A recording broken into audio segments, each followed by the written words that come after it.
everybody. Thank you for joining us right here on the Lights Out Sports Podcast. Myself, Mike Valentine. There is my buddy Cheese. Look at that. A shirt that has two different colors, a black collar and orange. Look at you. How you been, buddy? It's Navy. Oh, is it Navy? Yeah, it's your favorite team, the Houston Astros shirt. There you go. Oh, okay. Yeah, my favorite team, huh? We need to revisit some of this stuff. I'm not sure about favorite team or not, but okay. You're like, wait. That's not me. That's not right. Me. All right, buddy. Hey, so you know what? We haven't seen each other for a little bit. This was like the first week in a long time where we haven't done some kind of special show during the week. I know you put out a ton of videos over on your channel, but together we really haven't done anything. So how you been the last week, bud? I've been pretty good, except today the allergies are killing me here. But other than that, it's been good. Just doing a lot of post-draft content for my channel. All right. Well, we thank you, Marco. Appreciate it, buddy. Thank you for being with us right now. As long as everybody else is too, we have got a lot of stuff to get to here. Let's give you a little bit of a preview as to what is coming up. Of course, later on in the show, we've got Mr. First Down will be with us. He'll be talking Tennessee Titans offseason, what he looks forward to, and we might do a little bit of prediction, even though Cheese is kind of putting his thumb up in the air about it a little bit, but his nose up in the air, I guess. So we'll see what we end up doing on that before it's all said and done. We're going to do the Flaming 5 and 5 in a moment. Then we're going to jump right into MLB 4-pitch talk.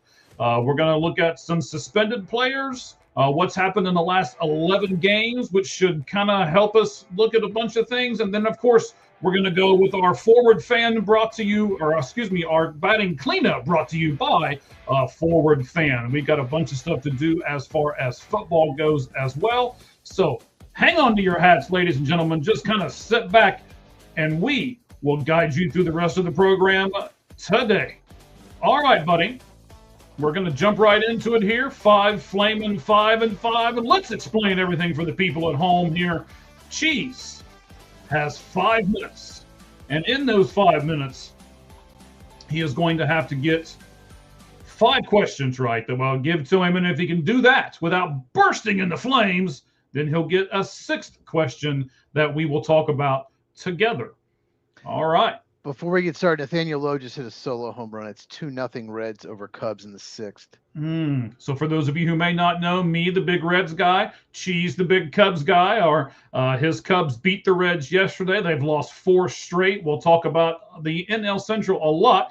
In fact, our lights out list at the very end of today's show will be the top 10 players in the National League Central. And if this goes really well, like I think it's going to, Cheese, we might do this for every division in baseball, just kind of 1 week at a time. I like this. You came up with this yesterday. I really, really like this. So this should be a blast to do here at the end of the show. All right. Okay. Let me make sure I have got everything put together on my end for what I need here. Let's go to here. All right. We've got that. Let's, as you said, your allergies are killing you. You're going to see me. Kill me. Me too. You're going to see me hit the microphone button every once in a while. You're going to see me rubbing eyes, scratch my nose. You're going to see me just the whole show. Sorry. The whole gamut, right? Yeah. Oh, people after my own heart right here. 72 who? I don't know why he'd wear an Astros shirt. I mean, I know he's from Texas, for God's sake. But because it was on top of the pile of T-shirts that are clean. That's the simple answer. That's the okay. Well, at least you're honest about it. It was on top of the pile. So was it at least on top of the pile of clean T-shirts? Clean. It was clean. Yes. I actually wear clean clothes, believe it or not. But of course, T-shirts. I only wear T-shirts. But I live in Houston, so you got to have when you go to the Astros games. When they play like went with my buddy, we saw him play the White Sox. What am I going to wear? I'm going to wear Astros. Understood. All right. So let's get ready to do this here, buddy. Let's hang on. I'm gonna start the music in the background here real fast as we get ready for our lights. Or no, this is our Flaming 5 and 5. I was going to jump ahead here. Yeah, I was going to burst into flames if you skipped it. I know it. That's how. I wonder if that would happen. Maybe we'll hit the button like in MLB. Austin Powers. The button like Austin Powers, and then disappeared in the chair, and they go into flames. Oh, Anyone that's that'd seen be that kind of movie. cool. Be It's great evil. podcasting and Well, nothing else. you have the same hairdo as Dr. Evil, so. That is true. Basically none. Yes. Mhm. And this is like a month. I haven't cut this in like a month. Oh man. All right, here we go. Oh wait, wrong one. I hate that when I do that. Where am I here? Oh, there it is. It's the I did best hit the wrong podcast button. we've ever done. It is. It's the best one yet. All right, let me turn this down a little bit in the background. And then, of course, everything will start when I read you the first question, Cheese. Here we go. Okay. Since the start of last season, Aroldis Chapman in 73 innings pitched has 99 Ks and 39 saves, a 1.11 ERA, and a .73 WHIP. Cheese, he's the only closer with 15 or more saves and a sub-2 ERA in that time span. So it's a pretty simplistic question, actually, now that I've given you all of those stats, buddy. How important is a closer in the game of baseball? Gosh. So that's like peak Cubs Yankees Aroldis Chapman numbers. Like, Yes. he's getting better with age. He seems to be. Yeah. I remember, was it 3 or 4 years ago? They were like, he was done. He was signed with Pittsburgh on like a cheap deal because they thought he was done. But, it's very important. If you can go 8 innings, you trust the guy.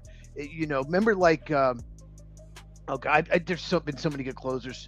Trevor Hoffman, Francisco Rodriguez, Eric Gagne. There's just like peak in your prime, like guaranteed save.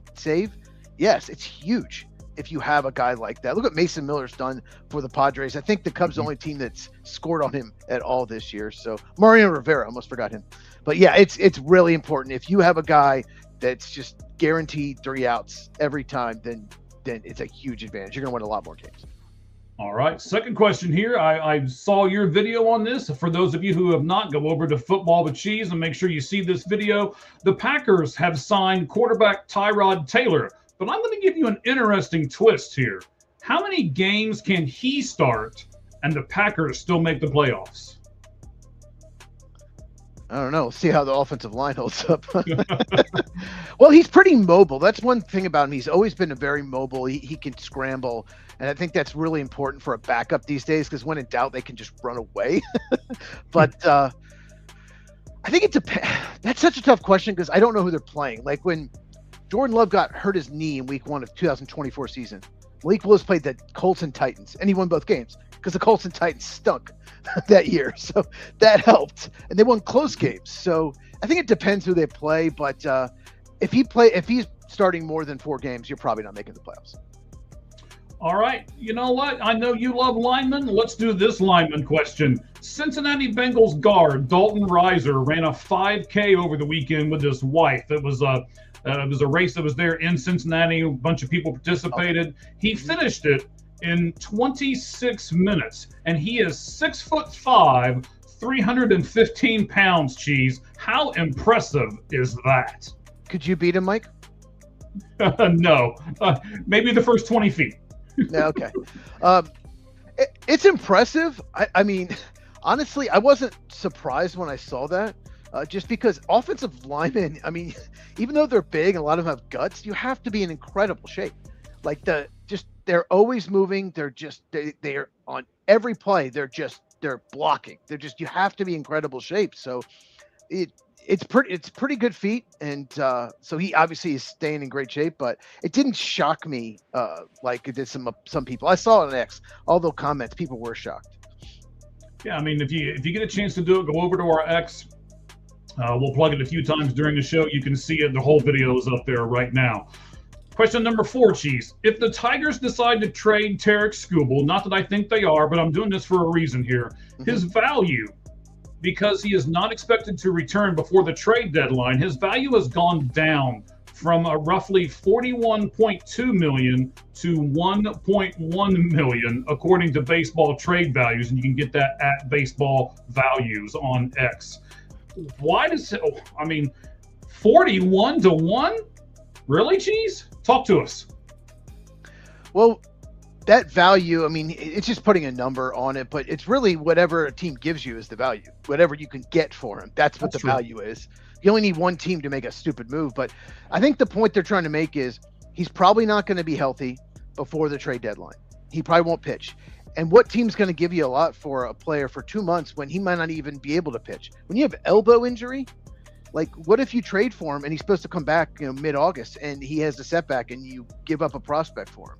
And you have to get a lot for him. You have to get more than the qualifying offer. So it's almost untradeable. Yeah, even if he is Tarik Skubal. All right, buddy, last question. The Giants are signing veteran defensive tackle DJ Reader. Was he the top defensive target this offseason? And what does this mean for the Giants defense? You got 30 seconds. Target overall? Yeah. No, not even close. I mean, he's not what he used to be. His run defense fell off. Still a good player. He's got size, but not even close. I mean, there's a reason why he hasn't signed yet. It's just the Giants didn't get a defensive nose tackle in the draft. The Texans moved up one spot in front of them, got Caden McDonald in the second round. So it was just a need. They had to get nose tackles. They traded Dexter Lawrence. So they had to get someone. He was the best nose tackle still available. All right, look at you. And seen, as you like to say. All right. Excuse me. Did it well, buddy. Yes. All right. Yeah, those are pretty interesting, actually. I liked a lot of those questions today. Here's your bonus question. So the Central Division intra-division record. Let's do something funky here. Let's put this up here on the board. We've got this here real fast, so I need to add it to the stage, and then I need to take off our logo here at the top so that you can see everything. Give me 2 seconds there. All right, so there is the intra-division record. There's every team all the way down 1 to 30. All right. And I wanted you to look and pay close attention to the Central, who we're going to be talking about a lot today. So the Central Division intra-division records of the St. Louis Cardinals, the Pittsburgh Pirates, your Chicago Cubs, the Milwaukee Brewers, and my Reds. Here they are. St. Louis is 5-0 if you look down through. Pittsburgh is 9-7. Your Cubs are 2-2. And Milwaukee is 1-3. And the Cincinnati Reds are just a putrid 1-6. So I've got 2 questions for you on this topic, Cheese. How important are these games to those teams? Well, the Braves are 10-3, by the way. 6 of those are the Phillies. The guy swept the Phillies twice. Oh, the Phillies are terrible. It's hilarious. It's important. I mean, okay, so St. Louis is 5-0. That's amazing. It's really important. But at the same time, they must be struggling against non-division teams because they're not in first place. But why it's so important is it's a 2-game swing. You don't just win it. The other team loses it. So it's a whole 2-game swing. So like the Reds are beating the Cubs right now. The Reds had a lead go in the 9th. So they didn't just lose a game. They lost 2 to the Cubs, basically. So if they blow it again, it's like they've lost 4. It's like a four games in the standings if you lose 2 in a row to your opponent. And the Reds just, they really struggled over the weekend against the Pirates. Finally, they're losing close games. Finally, the Reds are, so, but yeah, it's, especially late in the season, if you're fighting for the division, they're huge.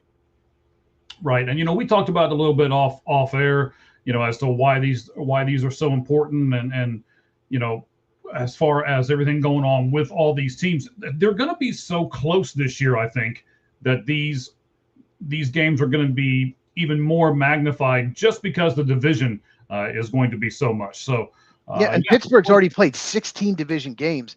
They might start playing some Nationals, Phillies, Rockies. They might start playing some Marlins, easier teams, because they've already played. If they played 16 games in the division, they've had a hard schedule so far because everyone division's over 500. Correct. Yeah, we'll look at that here in a little bit too. We'll talk about all of that as well. Okay, buddy. So I liked it. I know we've got. Let's see. Here we go. What's he saying? Marco here. DJ Reader. I watch his highlights. Okay. Well, he used to be very good. I think his plays dropped off a little, but he's still the best nose tackle of free agency left after the draft. That's what happens. If you don't address certain positions in the draft, that's when you start seeing free agents come up the board. Packers didn't draft a quarterback, needed a backup. Tyrod Taylor. Giants didn't draft a nose tackle. Surprised Juwan Jennings. Is Juwan Jennings still a free agent? Yes, I believe he is. There's a lot of teams that didn't get the receiver they want, a receiver early. I'm surprised he's still there. I think it's just money. I think he wants to be paid like a number 2 receiver, and he's probably not getting it. Okay. Yeah, I think that's correct. I mean, it's got to be money, right? It has to be something. And when we say it's it's got to be something, 9 times out of 10 it's usually money. So. Well, he had a breakout year, but he was never that productive the first 3 years. So, and he's not really a speed receiver, more possession. So, a lot of teams already have that. True. Very true. All right, buddy. Hey, so we're going to go ahead here and we're going to jump into our MLB talk, and we're going to do it right away. We're going to give you the best graphic in all sports right now. A little bit of fire, a little bit of stitches, a little bit of flame, and we're going to give it to you right now.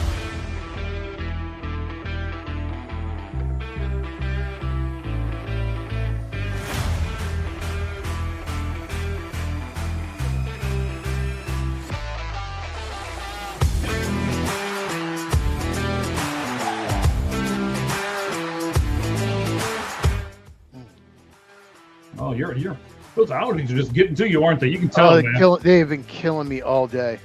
Just woke up and it's just, it's killing me. Gotcha. All right, so we're going to do some MLB here real quick, buddy, if that's all right with you. Jump right into it. We're going to look at a suspension.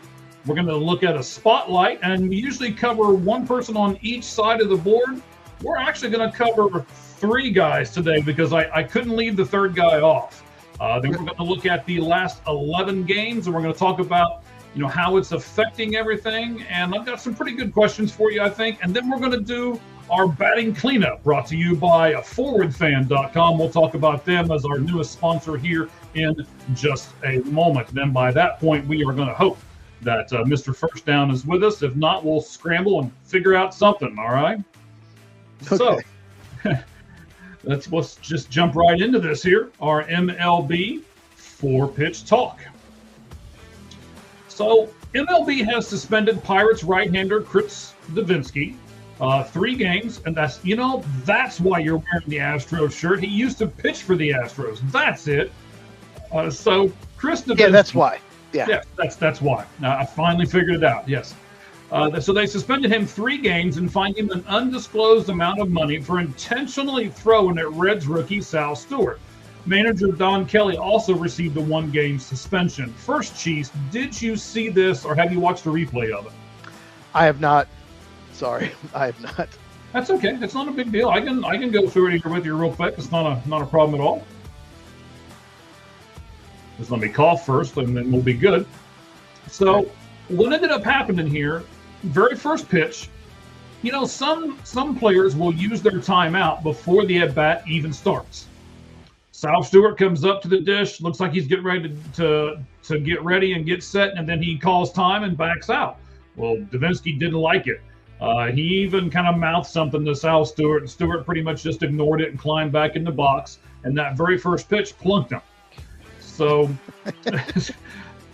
I mean, okay. That's 100% what happened. It's not that I'm some Reds homer or anything. I watched it live. I've watched it 2 or 3 times. I actually tried to get it to play up here right now, but I couldn't get a video to work. I can only get the pictures to work so far. So the old man hasn't got that technically advanced yet, but we're trying here. Wow.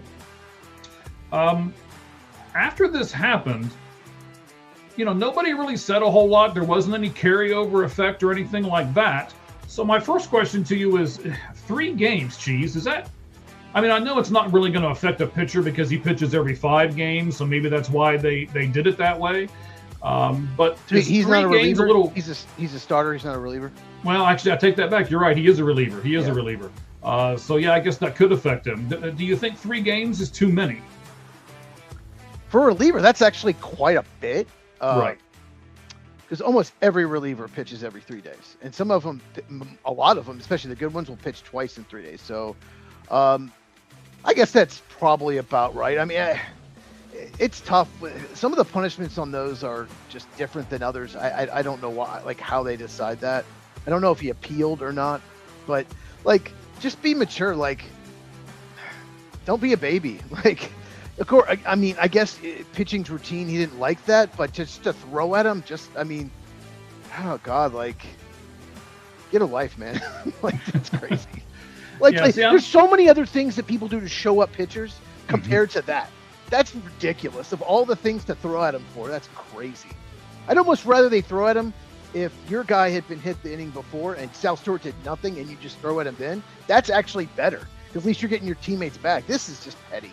It's stupid. Yeah, I agree with you. I think it's crazy, and I think because maybe it was so petty was the reason why he got 3 games, and his manager got a game too because the manager came out and argued and everything else. And I don't believe he got tossed from the game, but kind of strange that all that happened in that moment.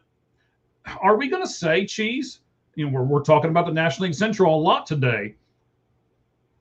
Are there some rivalry starting to cook up here in the National League Central? I mean, maybe that's going to spark a rivalry between the Pirates and the Reds. We've got some other rivalries, Pittsburgh and Cincinnati. I know you've got Milwaukee and Chicago that are pretty good rivals right at the moment. So what do you think about rivalries, and are they a good thing for the sport? They're a very good thing for the sport. It's good. It's just, it's more entertaining for the fans. It's just, the players like it too. It's great. Big time rivalries. And there hasn't been a lot of rivalries in this division in recent years because some teams have been really bad for a while. Like the Pirates have been really bad for a while. Reds made the playoffs, but they had a big drought before that. So there hasn't really been like a Cubs-Reds rivalry in a while. I think we're about to have one, which is awesome. And, you know, the Cardinals, they dropped off a little bit. Cubs-Cards is always a rival no matter what. Right. But it's been Cubs Brewers the last couple of years. That's what the rivalry's been. So yeah, I could see all kinds of rivalries going on in this division now. And it doesn't say if he appealed or not. I just looked it up to see if he had. But what they might do is they appeal, and then he'll pitch like an inning or two, and then he wasn't going to pitch next day anyway. Then they'll say, okay, we dropped the appeal, and he wasn't going to pitch next year anyway. So it's only a 2-game suspension instead of 3. They might try that. A lot of teams do that. There you go. There's ways to get around stuff like that, right? Yeah. All right. So if you're Sal Stewart and you know that's what you did, you got plunked right away. Would you blame him if he turned around and did something crazy and like charged the mound or something nuts? I mean, you know, it's not just you. I get it. I'm a little hot-tempered as well. You know, I'll admit that on the show. I'm not sure if you're really all that hot-tempered. I really haven't seen it with you before, but. I mean, I'm so angry. I turn into a green monster and get angry, so don't anger me. When I get grumpy, though, I'm fine. Well, yeah, we know you're grumpy. I mean, you know, you've been. That's why you ended your recap drafts the way you did, so you wouldn't be so grumpy. I even put that out there for you. So. I wanted to finish with the NFC East because they all had good drafts, so it was more positive. And we enjoyed the positivity, sir. So. It's not just about what's going on in that at bat. It is the consequence that happens later on. What would the Reds do if Sal Stewart got suspended for 3 games, especially like maybe against the Cubs or something like that, like they're playing right now? That would have made a huge difference, right? Not in the Pirates series because he didn't get hit, but Stop it. No, but you got to think about that too. But a lot of times when they do charge the mound, they're not thinking that way. They're just like, I've had enough. Most of the time, it's a buildup when they charge the mound, you know, or somebody said that they hit you and then they say something, you know. Like, I don't know how Mike Piazza didn't charge him out and beat the crap out of Roger Clemens when he threw the bat at him. I don't know how Piazza held back, but he did. You got to give him credit for that. You do. Yeah, man, I know Clemens is huge, but still, I'm charging the mound if I was Piazza. Well, I'm not sure if he's huge because of muscles or if he's huge because of needles. Good point. But no, I mean, it's good to have composure. It's good that Stewart didn't, and he's likely going to be the guy for years to come that's going to be the guy they hit, you know, in situations where you hit my guy. So he's going to have to get used to maybe just dropping the bat and walking to first, because usually they go after one of the best players, and of course he's one of the best rookies in the game. So he's probably going to be someone they target in the future. I know it's 2-0. I got it on the TV right here behind the computer. Cubs just had the bases loaded and didn't score. So. Yeah. We were just talking about the Reds not hitting with runners in scoring position. Your Cubs are following suit a little bit there. Oh, not tonight. Oh, yeah, they have not done that tonight. All right, all right. So let's look at a couple of these players. Next week we do have a sponsorship put together for this. I didn't get it all put together, so I teased it last week that we were going to have a new sponsor. We will. It'll be here for this spotlight spot here in the MLB four pitch talk. I swear I'll get it put together, but I didn't have the code or anything done right the moment, so I didn't want to do it. Hang on here. What we got? Yes, yes, that is correct. Very, very, very Reds move. Yes. Both teams have done that in this game. Like this game is 2-0, but there have been so many base runners. This could be 6-4. All right. So let's pull something up here. We'll bring this up here. So these are the two rookies of the month. We've got them up here right at the moment. Mr. First Down, I see you. I'll get to you here in just a second. So you got Kevin McConnell. His batting average is 328. He has a 935 OPS with 15 extra base hits and 13 RBIs. Sal Stewart, on the other hand, 281 batting average, 943 OPS, 9 home runs, 29 RBIs. Cheese, I'm going to make you choose. Which one would you want on your team? Don't say Nico Horner. Well, he's not a rookie. I know. I'm just giving you a crap. Probably McGonagall. The thing is, Sal Stewart's I gotta look. I'm trying to look up Kevin McConnell's defense because I didn't. Well, you know what? Why you do that? Let me add you a third. Let me add you a third option because I told you earlier that yes, I wanted to do a spotlight. I like doing one in the National League and one in the American League, but I had to do a third guy. Colston Montgomery for the Chicago White Sox. And I think this is actually more impressive because he plays for such a terrible team. All right, so he debuted on July 4th of 2025. And since then, in 103 games, as a shortstop, he has 30 home runs, number one. He has 77 RBIs, ranks number one. Shortstops throughout the league. This is over Ellie. This is over every shortstop. All right. Slugging, 526. He's first in slugging. On OPS, on base plus slugging percentage, he's fifth in the league at 846. Weighted runs created plus, a stat that we love here on this show. He is fifth in that as well, 131. And F-WAR, which is Fangraphs WAR. WAR is wins above replacement. He is third at 4.1. So in those 103 games, first in homers, RBIs, and slugging percentage, fifth in OPS, fifth in weighted runs created plus, and third in F-WAR. So I don't know, Cheese. Does that change your mind? Are you going with Colton Montgomery instead of one of the other two guys that are up here on the screen? No, I would still put him third with those guys. He is the best defensive player of the three, but he's like a 220, 230 type hitter. He still doesn't hit for average enough for me, but he is a very good defensive player.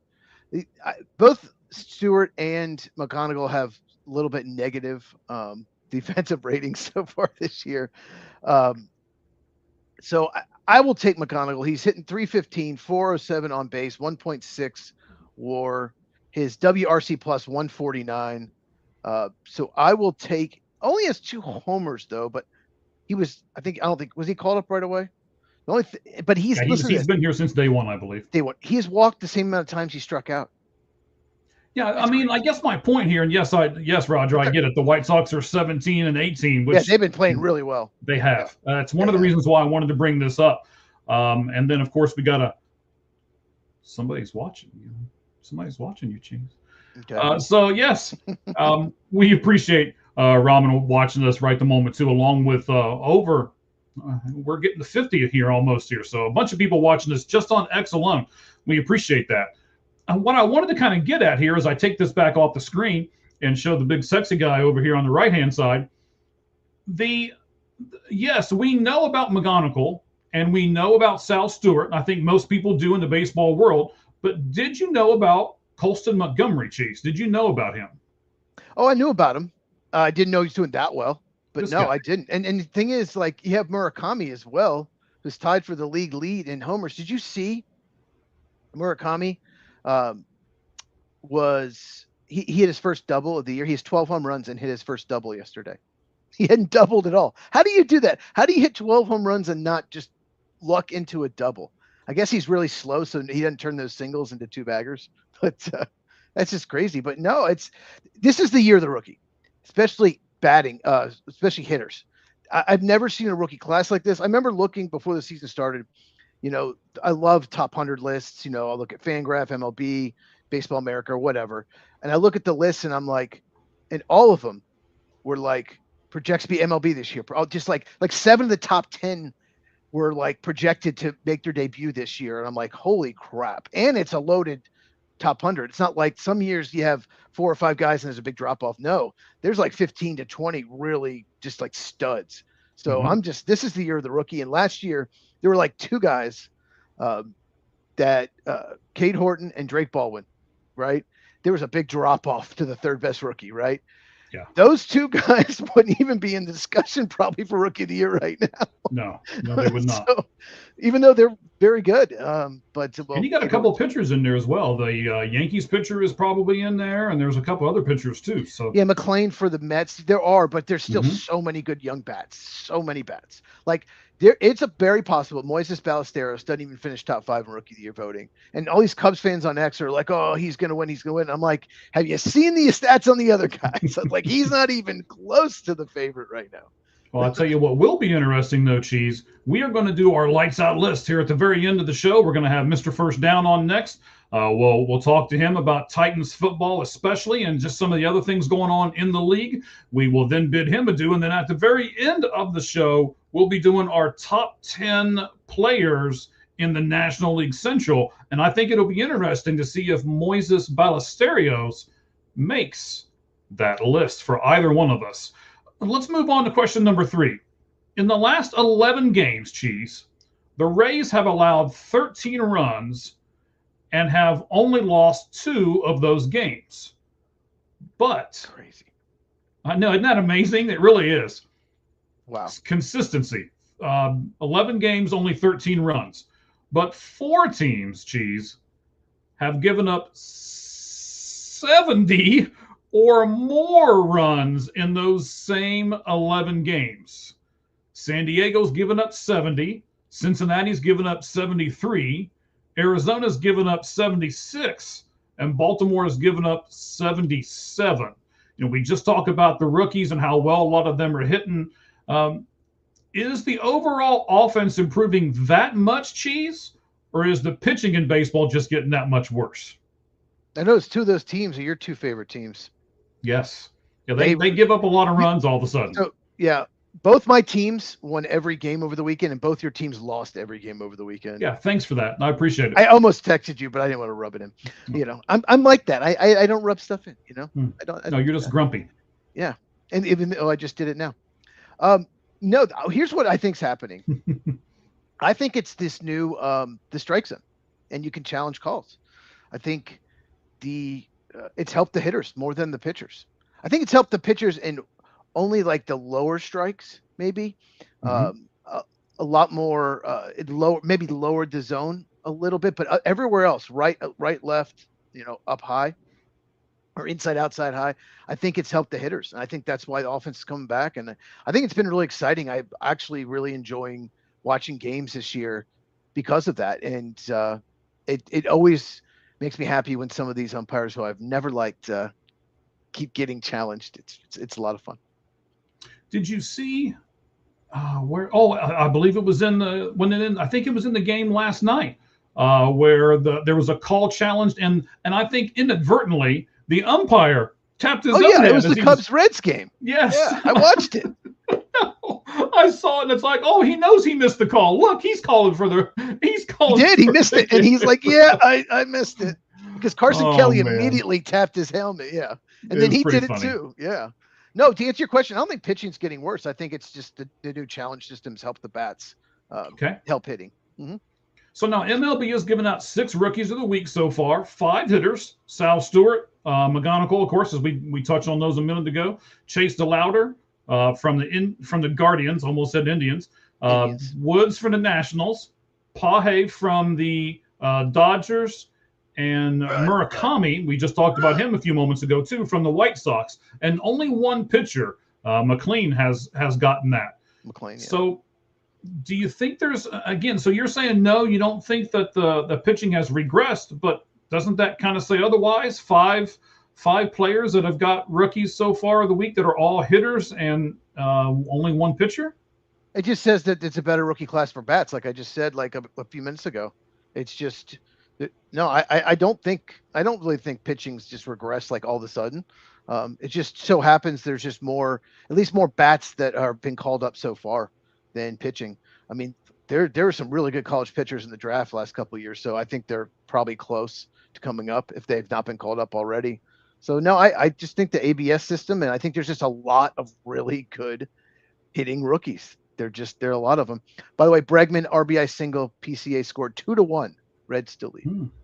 Okay, so they're at least trying to come back, right? Well, what do you think? Do you think that the hitting is ahead of the pitching now? What do you think? Because usually, a lot of times hitting doesn't like really take off till June, like the cold months, April, May, and that hasn't happened this year. It's been a lot of hitting. What do you think? I think it's a combination of a couple of three things. I think you brought it up already. Some of the rules, I do think, and that was kind of the next one that we were going to look at. Are the rule changes affecting this? And I do think the balls and strikes are affecting it, especially here in the last few weeks. I think a lot of catchers and a lot of hitters were kind of, I don't want to say shy about doing it, but they were cautious, maybe, let's say, about tapping their helmets. Well, I think now they're getting a little bit more brave. They're starting to see more pitches. They understand the umpires. They see it. And there's been a couple of these pitches, and I know you've seen it too, where I mean, just it's like a stitch. It's just a little bit on the outside corner or the inside corner, and as long as it touches it, it's a strike.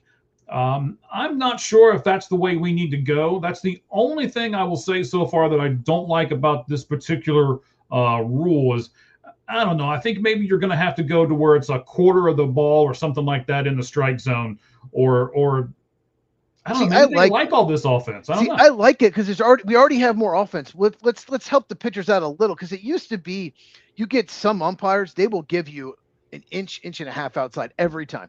Depending on who you are. Or high, or just depending. So these pitchers would pitch according to that way, and it would really hurt the hitters.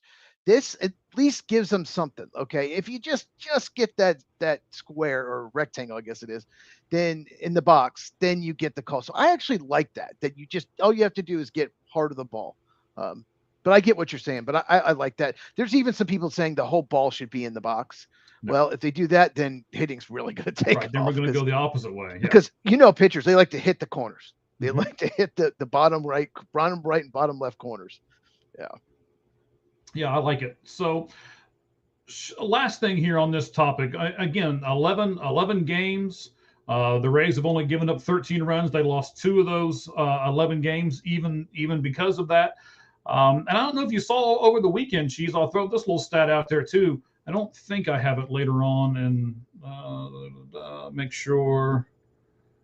No. Okay. So I did see the National League West for the first time ever on Saturday. Every team in the National League West had at least a 3-game or more losing streak all at the same time. I saw that. That was kind of crazy too. Yeah. All right.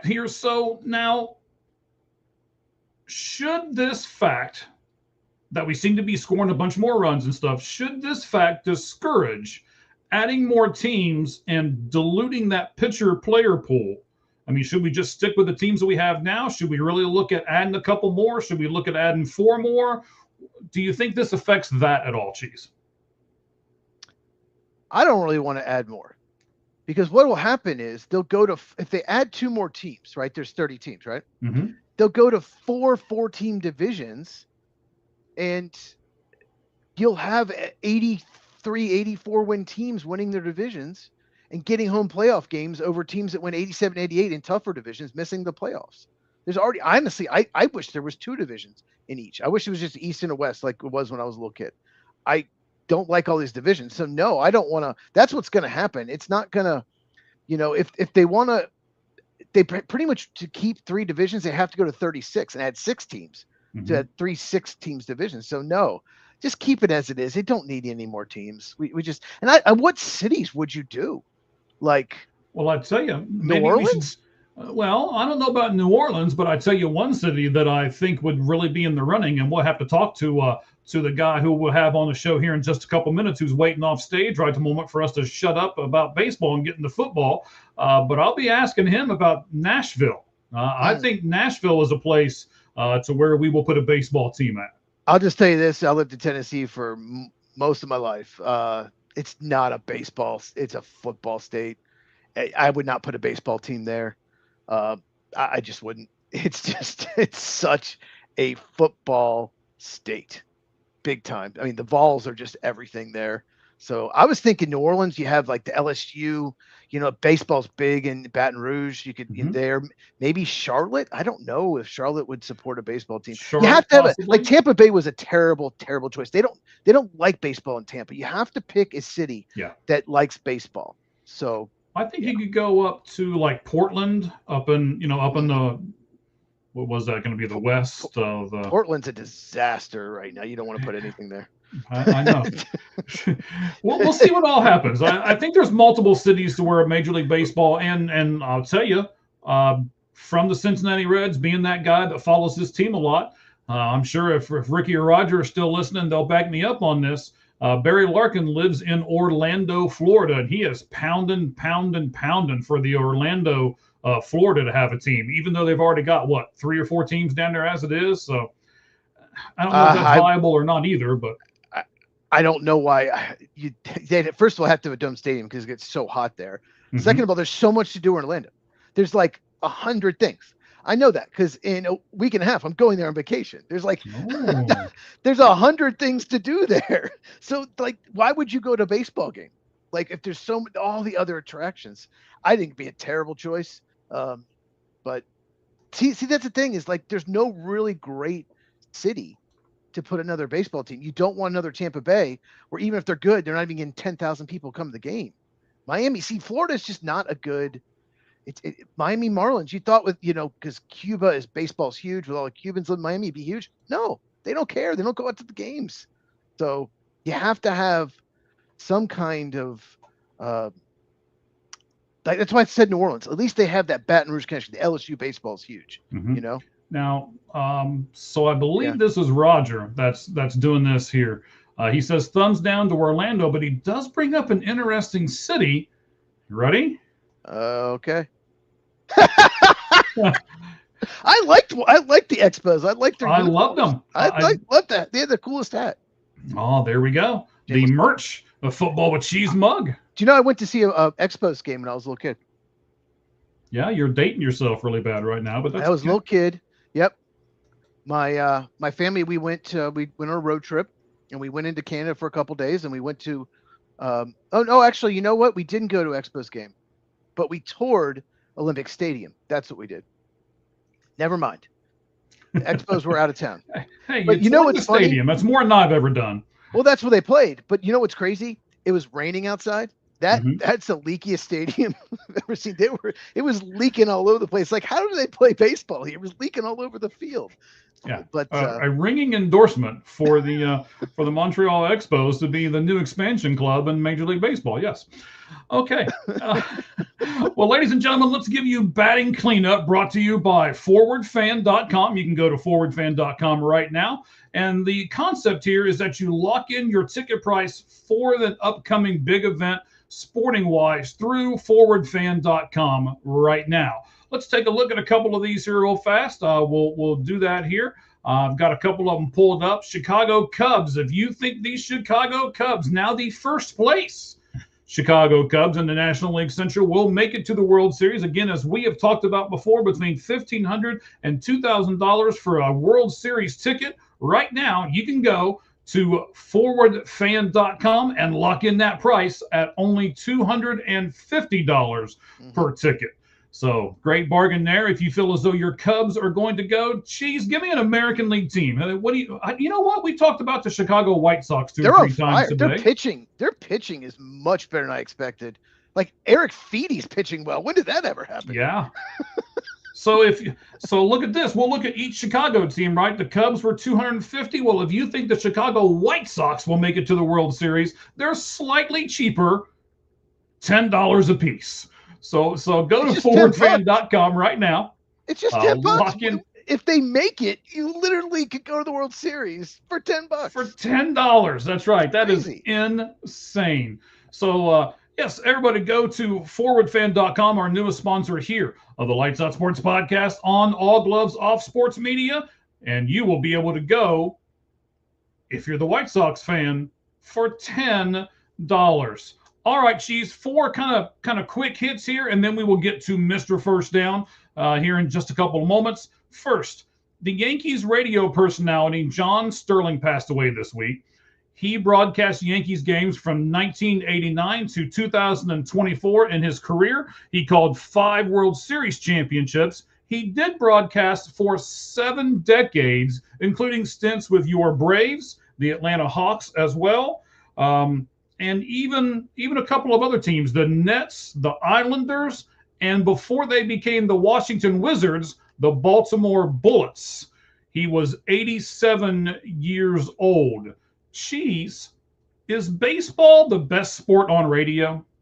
Oh, absolutely. It's not even close. No, it's not even close. I could keep going, but I don't know.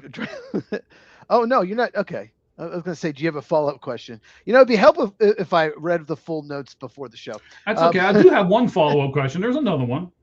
Okay, go ahead. It's what do you expect from your radio announcer? I mean, when you're listening to a game, what do you expect from them? How do you expect them to describe everything? I mean, what are you looking for from a radio announcer? It is, like I said, the best in baseball. It's just, so the radio announcer, it's completely different. So when you're on TV, you can describe the replay as people see it, right? You don't have to, like, you can just tell, right? When you're on radio, you have to show and tell. You have to describe it down to exactly what happened, and then when the replay happens, you have to describe the replay. Like the person listening, if you're not watching, if you're in your car or just listening to the radio, you get everything from that radio announcer. He tells you everything that happened. So if this person made a great catch or a great play, he can't just say it. Oh, he made a great diving play. No, you have to describe it. So it's just so much harder to do radio than do TV. It's okay, William. You're forgiven. Right. We'll give you one. But we'll give you one agree? A month, William. Don't you agree? You have to be a storyteller. You have to be able to describe. And baseball is just really tricky. It's much tougher than other sports to describe what's happened on the field. Yeah, you were talking about the Montreal Stadium. How about that?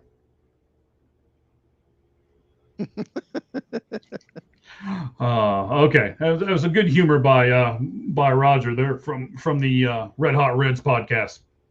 So, yes, I agree with you. And I tell you what else I love. I like a major league player to be like the color guy.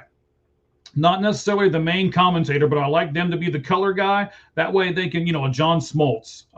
We are, for Reds country, we're very lucky. We have Jeff Brantley, pitched for a long time, can really kind of break down what's going on. Sometimes he'll even call the pitch before. It's like, I know that you watched a ton of games with Tony Romo. And Romo will be like, okay, here comes the defense. And as I'm seeing it, this is what I would do. And, some of that kind of thing. And it's good to get that experienced person in there who can give you a little insight. That's really good as well. But describe the stadium. Well, just somebody who tells you things you don't know. Like we are big. We know a lot about baseball. You know more than me, but and I know a lot about football. I want to watch something where I learned something. Like Tony Romo tells me things about how a quarterback sees the field, how you do. Like I learned things from him. I've learned nothing from Tom Brady. Absolutely not. I've learned nothing from Troy Aikman. They have not taught me, said anything that I didn't know except maybe a story about a player or something. But Tony Romo, I learned about the game, him. John Smoltz, I learned about baseball listening to him talk and how a pitcher approaches stuff. So yeah, I think that's really important. So I've got a thing here. I wanted to put this up here. So John Sterling, he has a record The legendary play-by-play radio announcer called 5,426 regular season Yankees games and 225 more in the postseason. I was trying to get the number here. Yes, so he has called. There's his record: 5,060 from 1989 to July of 2019. He called 5,060 consecutive New York Yankee games. Wow. Wow. I mean, not my favorite guy. I don't really like all the antics and stuff that he does. But man, to call over 5,000 consecutive games, that's impressive. That's impressive. And I have this for you. This is a patch. They're going to start wearing this when Toronto comes back to home. They're going to put this on their uniform. So I don't mean to speak ill of a person that has passed away, Cheese, but he's a radio announcer. Does a radio announcer deserve to have a patch on a baseball uniform? Oh, yeah. Radio announcing. You're okay with that? Yeah, radio announcing. We just talked about how important it is in baseball. Legendary radio announcers like Vince Scully, just listening to him call a game, like talk about a game on radio is incredible. I loved it. So, yeah, absolutely. Yeah, even if he's not your style, but he means a lot to the Yankees, means a lot to the fan base. So, yeah, absolutely. I think that's awesome. Okay. Yeah, I don't know. At first, I was wondering about it a little bit, but you've kind of convinced me. So. When you're a radio guy, I used to listen to Braves radio some growing up, and they would rotate their TBS guys in the radio. I don't know if you knew that. So like Skip Carey is my all-time favorite play-by-play guy. Okay. But because he's just amazing, but he was so good on radio because he's such a good storyteller. He would describe it so well, like you felt like you were seeing it. And so it's just tougher to do radio. You have to, there's some guys do radio then switch to TV in the middle of games. They've done that. It's got to be so hard. But yeah, radio. I think it's really tough. Baseball radio, some of the toughest thing you'll do in broadcasting. So yeah, I think it's pretty cool. All right, sir. So as of Monday, after sweeping the Reds, I know this has been a couple of days ago, but this is a great stat. As of Monday, after sweeping the Reds, the Pirates had a record of 19-16. And they, Cheese, were in last place in the National League Central, a theme we're doing a lot here in the show. But yet they had a better record at 19-16 and being in last place in the Central than 13 of the other 15 AL teams. What do you think about that? Isn't that crazy? Last place, yeah. I mean, they'd be first in 2 of the 3 AL. I think probably the Rays and Yankees got to be the other 2 teams, but that just tells you how good the Central is. That just tells you, and we talked about the Pirates. They're 9-7 against the Central. So they've already played. That's a tough schedule. They've played a very tough schedule. They're going to start playing easier teams. So look out for them. They have a bright future. They have a lot of really good young players. Yeah, we got 2 more things to get to here. I want to get to him pretty fast because we got Mr. First Down off air here. He put his kids to bed early. He drugged them with NyQuil and said, hey, I got to get on the Lights Out Sports podcast. So we got to bring him up here in just a second. Viewership for Fox Saturday Baseball is up 40% from this date last year. Why do you think that is? And do you think that's going to have a positive effect on the labor agreements that will be happening later on? So the labor agreements, let's talk about that next week. I could go off on it. Like I have a lot to say about this topic. Okay. I want to talk about that and how it might affect the trade deadline as well. We'll do a deeper dive on that next week. Let me write that down. Yeah, make sure we write that down. I really want to talk about it. We'll talk about it throughout the week. We'll collaborate. But it's up 40%. I mean, I'm not surprised. It's been exciting. I've really enjoyed baseball. This is the first year I've had a 2 TV setup. So I can put 2 games on at once, and I'm putting on games. I can watch any game. So I'm putting on games when if like the Braves game ends, I'll put on another game. And it's just been fun. Just the challenges, the offense is up. I've just enjoyed it. So I'm not surprised, and we'll talk about it next week. I'm not sure if it'll affect it, but and by the way, we're tied. Michael Busch, long gone, 2-2. The Reds bullpen is. It's not doing its job. No. What inning are they in? 8th. 8th inning. Okay. Another lead lost late for the Reds. Still tied though. But that pitch was a meatball fastball right down the middle. Just So you're saying you could have hit it out of the Wrigley Field? Do you, real quick, just I know we got to get this first down. Do you think it'll affect it, the labor agreement? If I were the owners, why would you want to strike right now? I mean, you're making tons and tons of money. That's how I think if it does affect it, that's how that would be my jumping off point for it. Okay. Why, if you're making tons of money, would you would you do it? It's kind of like All Gloves Off Sports Media. We're adding Mr. First Down to our lineup. We're adding Cheap Pop Society to our lineup. I'm not ready to tell you the other one that we're going to add to our lineup, but I finalized the deal today. So we're going to add another one to our lineup. And I've got 4 or 5 other appointments here in the next 2 weeks to look at adding more podcasts to our lineup. It's just growing and growing and growing. And it'd be like me looking at you and saying, okay, man, we're done. Why? We're growing so much. Yeah. This is doing so well. Why in the world would we say we're going to quit now? Ego, and they want to win, and it goes back to the 1990s when they wanted a salary cap and they caved, and the players beat them, and it's gotten out of hand. And the Dodgers are one of the problems. We'll talk about this next week. The Dodgers, they want to win. That's what it's about. They have money no matter what. But I do want to talk about next week, so make sure you guys tune in next week about how it might affect what teams do at the trade deadline, with the possibility we might not have a season next year, and how that will affect it. And if you're a bad team and you're a seller, do you have more advantage? We'll talk about that next week. Okay, excellent. I'm looking forward to that now. You've got me all excited. Yeah. All right. As revealed on MLB Network earlier today, and you've seen it because you've been watching the game, I'm sure you may not have noticed it, but Sal Stewart shaved his facial hair because he's been in a terrible slump. He's 2 for 23 before tonight's game, and he was 0 for 19. So a real simple question, Cheese. Do you believe in superstitions? No, not at all. If you know me, not at all. He got a hit yesterday and he had a hit today. But he looks so different.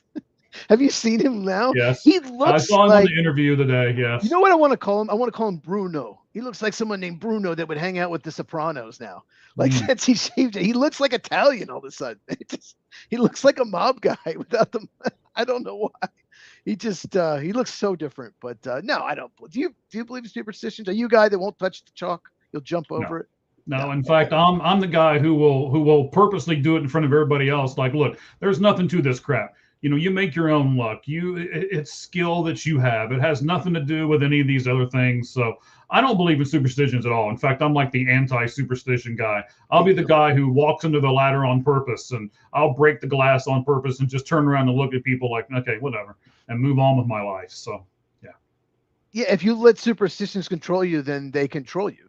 They have power over your life, over things, your decisions and stuff. So, no, but baseball, I'm sure you know this. They're some of the most superstitious people in the world. Like any sport, they're so superstitious. Like Wade Boggs, every time he played, had to eat chicken before he played. I would do that too, just because I like chicken, not because it's superstitious. And I had chicken tonight, by the way. So, in dedication to you, sir. My wife and I ate orange chicken tonight before I came on the air with you. So. Cool. All right. The one thing we've got to do right now, he's been patiently waiting off stage. Oh, I can see him. He's all excited. Look at him, man, just shaking. He's pumping the fist. He is raring and ready to go. He is our newest addition to the Lights Out Sports podcast family, and he is also the newest addition to All Gloves Off Sports Media. He'll be starting soon. Here he is. Let's give him some music.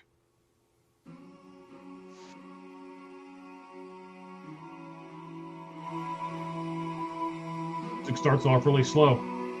This is great podcasting right here. I should have started this a long time ago. So, ladies and gentlemen, here he comes. We're going to add him up to the stage. He is the one, the only, the best Titans fans around. He's going to help us have a good show. Mr. First Down. How you doing, buddy? I'm supposed to help you have a good show? Oh, yes. Shoot. Oh, man. Oh, Whoops. whoops. Wrong guess, Mike. Oh, No. yeah. Oh. Let me put my shirt back on. Hold on. Anyway, a moment for me to take cheese to the woodshed real quick, if I may. Uh-oh. Rob Manfred, MLB commissioner. Nashville is at the top of our list when it comes to expansions. Look for it to be coming soon, before 2030 or right after 28 to 2033, according to the Tennessean. There's an ownership group ranking with names such as Nicole Kidman, Garth Brooks, and Peyton Manning that are part of this ownership group called Music City Baseball. So they are making preparations. It's coming. Now, the one big hurdle you're going to have is the stadium. So shame on you. We are all town for all sports. We cannot be stopped. Nashville is here, ladies and gentlemen. But I saying it's not a football. You saying it's not a football city? No, it's totally a football city. I just wanted to spite you because baseball's coming. So well, I used to live in Chattanooga, and I had so many friends that were like, "What are the Vols doing? What are the Titans doing? What are the Braves doing? Oh, I don't like baseball. I get it. You're an SEC country, but I would say definitely in Central Tennessee. Now, if you remember, the Yankees used to practice down here near Nashville. They used to practice at a place called Smyrna, and they would practice at a place. I can't remember. I want to say it was Tuscaloosa. Not Tuscaloosa. I'm sorry, Tullahoma. And they would practice down here. So you have quite a number of Yankees fans, people that became Yankees fans, because they would come down here and do it. But I can tell you this. It is football country. I do not deny it. But there is quite a large number of baseball fans. By the way, go Guardians. I can't win a game to save my life the last week, but by God, they're trying to make it happen. Anywho, I just had some fun. I just read that while I was waiting. I was like, is that true? Nicole Kidman, the Australian actress? She lives in Nashville. Oh, okay. I don't know. Yeah, she did some movies. She did some movies and stuff here. Whatever. The big name there is Peyton Manning. I guarantee you he's fitting most of the bill. So I would say that, but I'm sure there's others on there. I saw Tim McGraw on that list as well. So quite a number of the country music stars are investing money in this. But according to the Tennesseans, they are prepping for it. So there you go. Wow. All right. Well, I hope you feel better, sir. You got all that off your chest there? Yeah, I was so angry. I was overloaded with rage. I was just bursting at the seams. I feel so much better. It's great to get these things off your chest. I'm so sorry that I think Tennessee people love football so much. How dare you, sir? Well, you know this. Like, if you live in Tennessee, like, Mike, I'm sure you live in Ohio. It's the same way. Like, it's Vols are playing. Like, yeah, it's football. There's no one on the road. Like, the Vols are on. That's what you're doing. You're watching. Ohio State's the same way, right, Mike? I'll never forget walking through Knoxville when it was game day. There were people literally shutting down the gas stations and walking up the road. Like it's important here. Oh, I had to park. Last time I went there, I had to park like 2 miles from the stadium. Oh yeah, you're not going to smell it. It might have been longer than that. It might have been 2.5. Yeah, you were still in a line too, I imagine. So yeah, I can tell you the Ohio State Buckeyes have a 100,000 person stadium, and the Reds have like I think it's like 36,000 or something like that. So, Reds have a beautiful stadium though. Oh, that thing's gorgeous. It is. I like the stadium. It's just not very large because they don't want it to look bad and not hold too many people. They don't want it to have all these empty seats when they're showing it on TV. So right, yeah. It's one of the big things that the Diamondbacks are all upset about out here. I mean, we have a 48,000 seat stadium, and half the time they have to give tickets away in the upper level so it looks full. So wow, that's okay because I take advantage of those free tickets, so we're good. A couple of years ago, it was full in the playoffs because they made the World Series. And that's the other way you look at it, right? If you've got 48,000 people, that means you made some good money that day, right? Very, very much so. Yes. Depending on. All right, let's get into our NFL talk. Let's get into the music, and let's change the graphic in the background, and then we'll start firing stuff over at Mr. First Down. Here we go. I ain't talking to you, cop.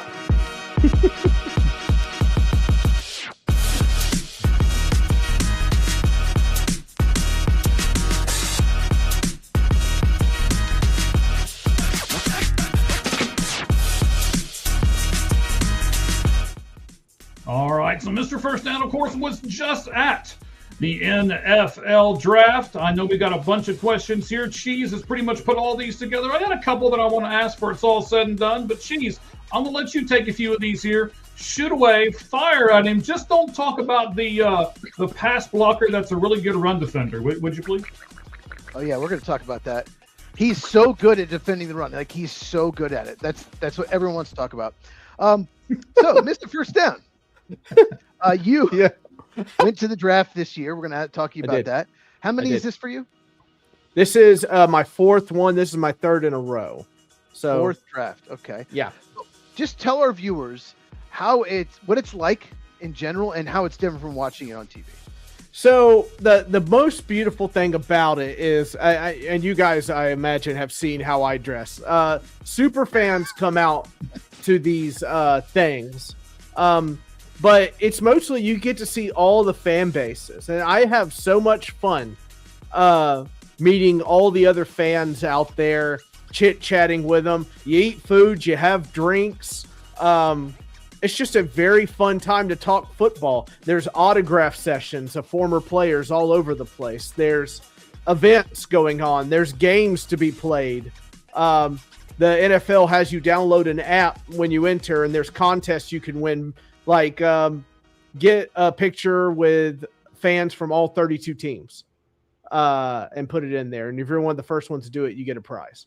So, like, there's a lot of things to do when you're at the draft. Now, I like meeting all the fans. I like chit-chatting with people. I was on TV. I don't know if you guys saw that. And I was on the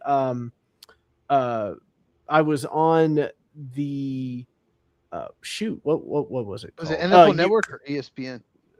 ESPN.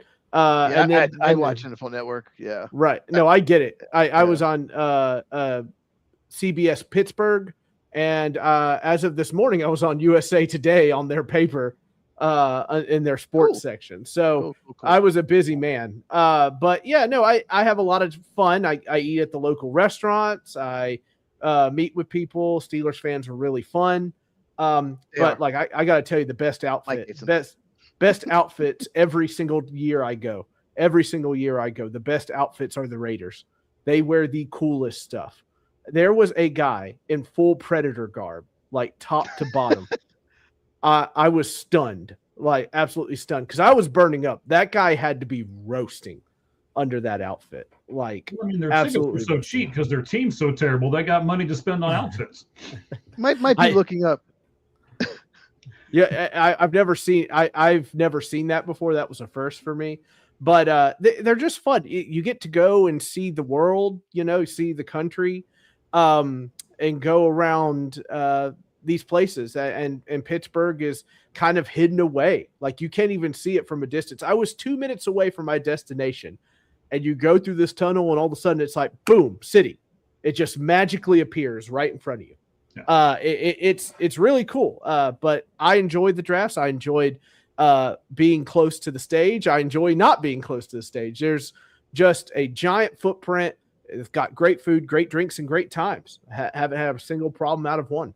So is it easy to keep track of who's drafted, or is it kind of like, because it's obviously in TV, it's really easy. They put everything on TV. Well, they have TVs. What is that like? They have TVs everywhere. Like everywhere. So you don't like, if you can't hear the pick, it's not like one of those things you don't know what's going on. You Right. They had these little circular things up around Pittsburgh. And it would say the team and the time was going off of it. So if I had to just walk by, I could look and see who was picking and whatnot. But they have TVs everywhere. They have a lot of I already was, but more famous. My legend grows in stature. But anyway, but they have like those inflatable things with the project screen on them and all kinds of things. They had a barge in one of the rivers that had a giant TV going up it, which was pretty cool.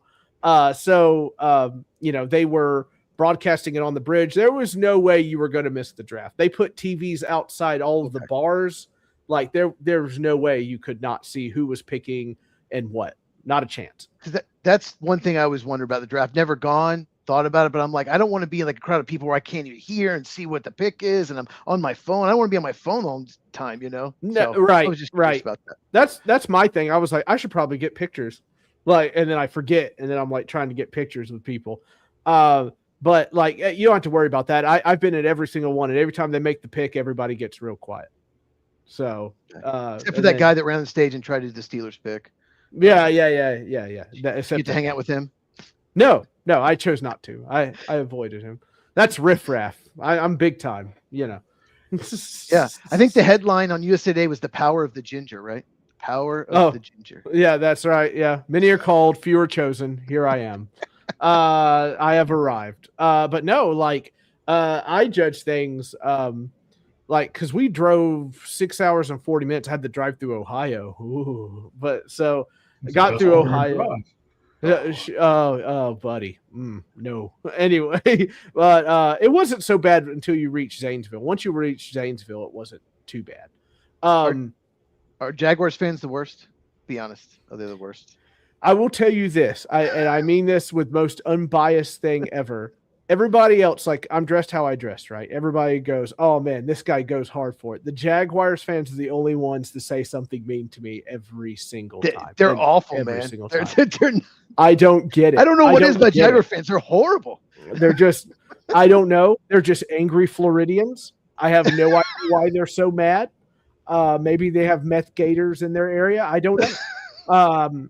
You know, I don't get it. Maybe because the Gators aren't so hot anymore that they're kind of falling apart. I couldn't tell you. But they are pretty razzy crowd, I would say. You know, but they're the only ones that I've really got a lot of jawing with. So I don't know what it is about Jaguar fans, but that they're just they're spicy. Yeah. They're. I don't know what the issue is either. We said hey to one literally, and she looked at me and went and kept walking. I was like, all right. It just kept going or whatever. So, you know, people are, they're spicy. I don't know why they are, but they're spicy. All right. Because they have to live in Jacksonville. That's a great comment. Maybe that's what it is. I don't know. Maybe because it's not Tampa. I don't know. Oh, they anytime I criticize any move the Jaguars do on my channel in the comments, they're all over it. How dare you criticize the Jaguars? You know, it's them or the Bills fans. If I say one thing against Josh Allen, like, hey, I don't think he should have thrown those 4 interceptions in the playoff game. That's not why they lost, though. That's not why they lost. You know, it's just instant anger. I'm like, did you like it when he threw 4 interceptions in the game? You know. It gave them a 10-point swing before halftime. You know, I don't mean to cut you off. I don't mean to cut you off, but maybe I'm sure. No. I just I need to tell Mike something. Go ahead. Pagan is down and he is hurt. Bad. Bad for the. What do you mean he's hurt? Like he's on the ground, like in a lot of pain. I didn't see what happened. Maybe Roger saw. But he is down. Pagan, Pagan, I guess he's a bullpen pitcher. Yes, he's the closer. Yeah, he is.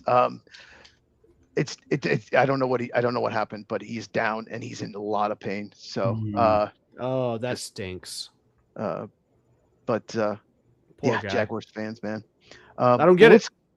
Let's get to let's talk about the Titans here and the Titans draft. So we had you on last about 6 weeks ago or so.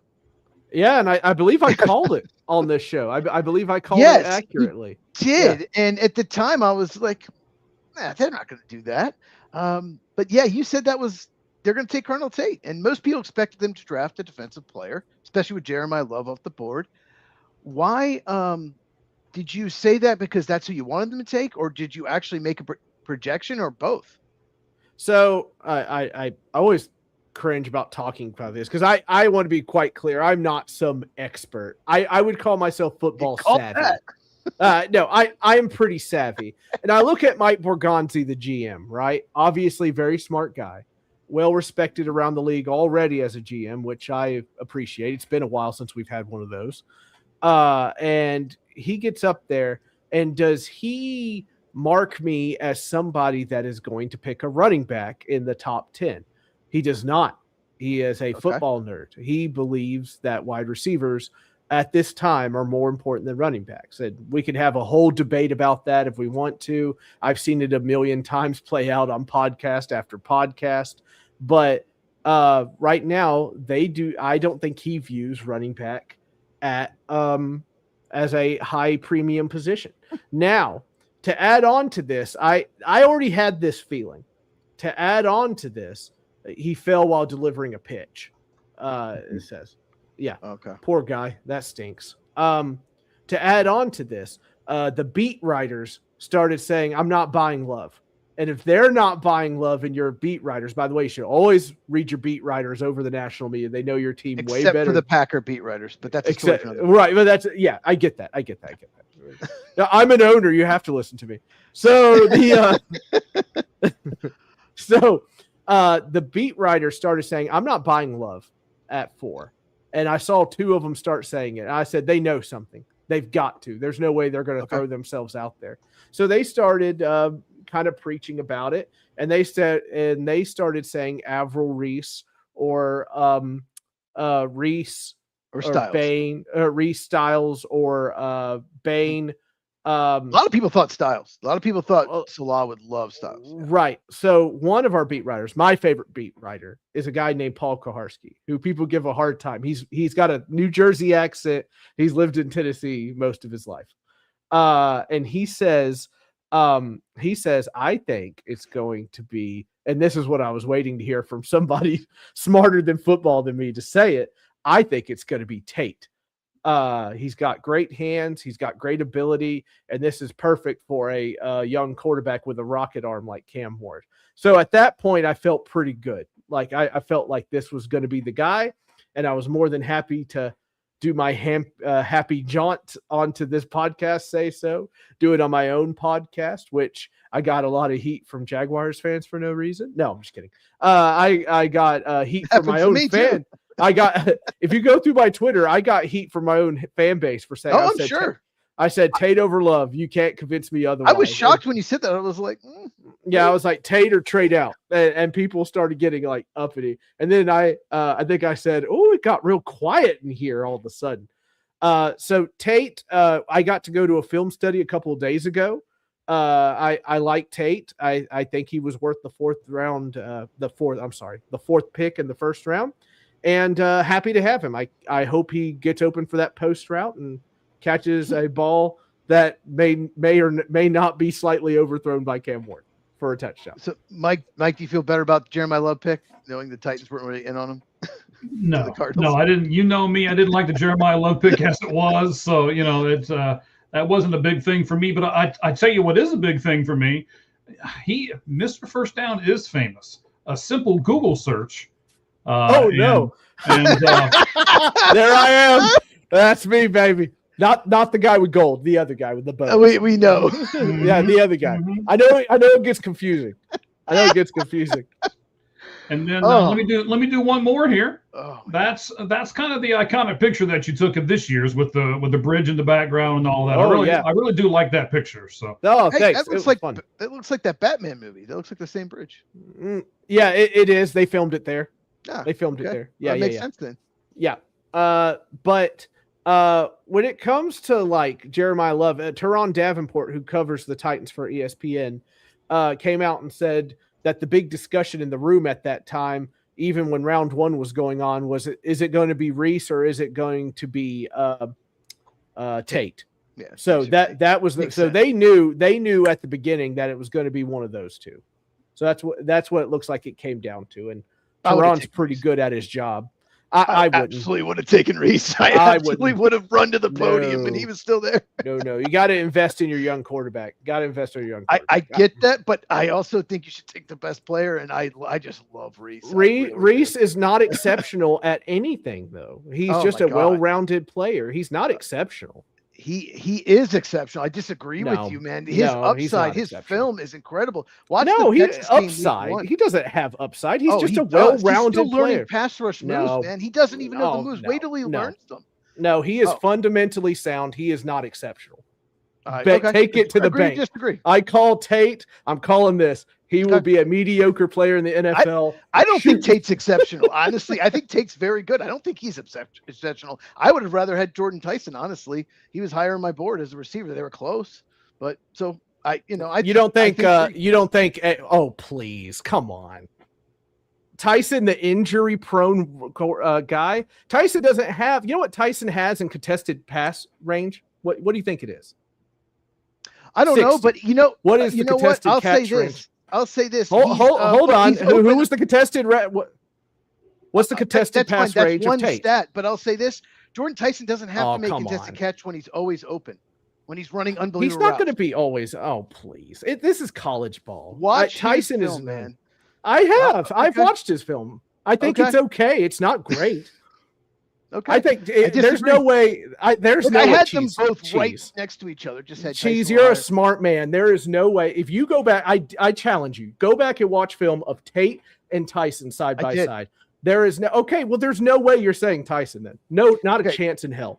Absolutely. I will say Tyson's slightly better. I do. Now he's got to stay healthy for sure, but I think he's a better route runner. I think he's better at the line of scrimmage, getting off the ball.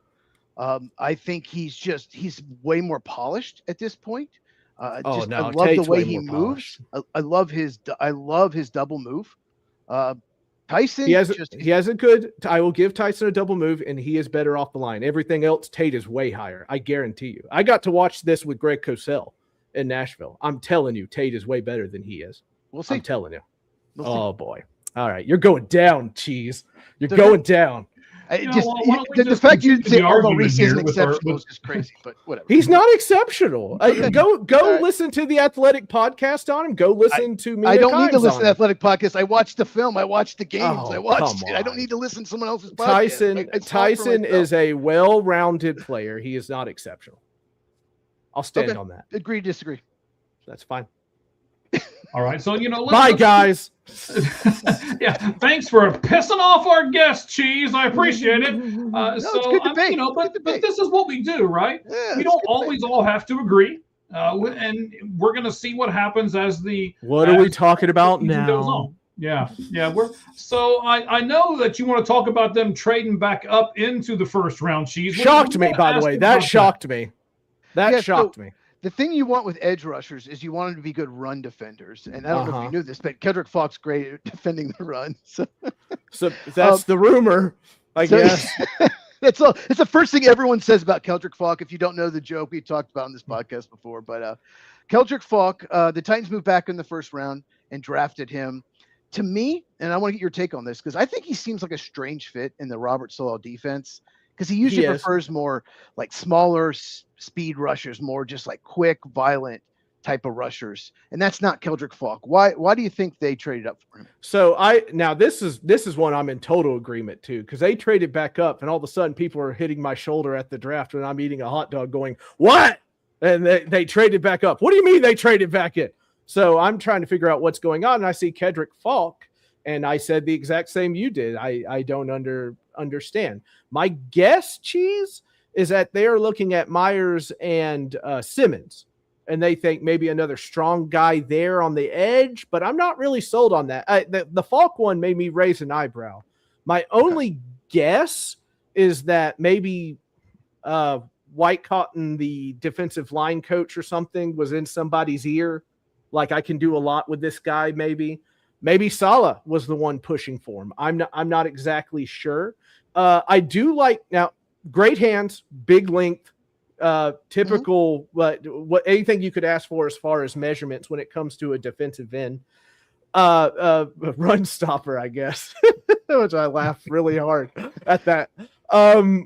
It's true. He only had 3 sacks last year, or something like that. Every time someone brought it up, when Wayne did he picked him in the our special podcast, and then the TV. Every time someone talks about him, the first thing they always say, "Well, he's such a good run fending edge." Like, that's the first thing, and I'm like, that's good, that's a plus. But the main thing a pass rushers do is rush the passer. That should be the main thing. And I'm just like, why is that the first thing? That's not good. If that's the first thing you're saying. I'm not wild about it. Like I said, I'm in agreement with you. I was not wild about this. Maybe they see something I don't. Once again, I think I'm savvy, I don't think I'm incredibly smart, but maybe my only guess, Cheese, is the reason they're doing this is because they like Myers and Simmons on the middle of the defensive line, and they think that Kendrick Folk on the edge will do something, provide for him. Because isn't correct me if I'm wrong, but isn't the guy they signed from the Jets kind of rangy too? Was it Jermaine Johnson? Jermaine Johnson? Yeah, isn't he kind of big? No, I don't think. I think he's like 255. Is he 255? Okay, Yeah. all right. So maybe this has to be. My only guess is that this has to be a package or something that I'm just not seeing. We haven't quite figured it out yet. Kendrick Falk got picked. Some defensive guys I talked to that I like said, this is kind of a guy that has a high upside kind of thing. I'm not wild on high upside guy, but me either. They feel like they could do something with him. So, okay. I will say this, if he was on your list and you went and got him, then okay. If you have somebody circled on that list, because you and I have said before multiple times that this draft was wacky anyway. It was an odd draft. So if you had certain players on that list and he was one of them, you got him, good for you. But I didn't understand the trade up for him. I just feel like he's kind of player you talk yourself into. He's 20, maybe 21. He's like young, and he's got length, he's got size, he's a good athlete. Like, he's got traits. So you might just talk yourself into, or like you said, maybe some coaches, maybe somebody had to be. Somebody it sounds like, I can make this guy a Pro Bowler. Absolutely. Got to take the shot. Look at the measurement. Look at the size of his hands. It just totally feels like somebody was shaking Mike Borgonzi's arm, going, "Please, please, please, please, please, please." Over and over. Yeah, please, sir. I like a 6'3" defensive end who has trouble sacking the quarterback. But he's really good against the run. He can run. Stop it. I know. I feel like Hades from Hercules. I know. All right, well, we know that you all know Jermaine Johnson, by the way, 6 foot 254. But I just want to talk every once in a while. So please go ahead. No, please do. I love to hear that melodic voice. I want it to ring across, come across me. So obviously you agree with the 4th overall pick. You agree with Tate over Reese, obviously. But I thought they should have gone defense with the 4th pick and then gone receiver in round 2. Obviously, I'm going to be very mature about this. Whatever. Anyway, but of course you don't know who's going to be available at the same time when you. No, not if Tate was taken there. Let's say Tate is gone and Love is gone. I believe that would have been the Sonny Styles shot, probably right there. That would be my guess. Wait, no, I'm sorry. It would have been Reese there, not Sonny Styles. Reese, right.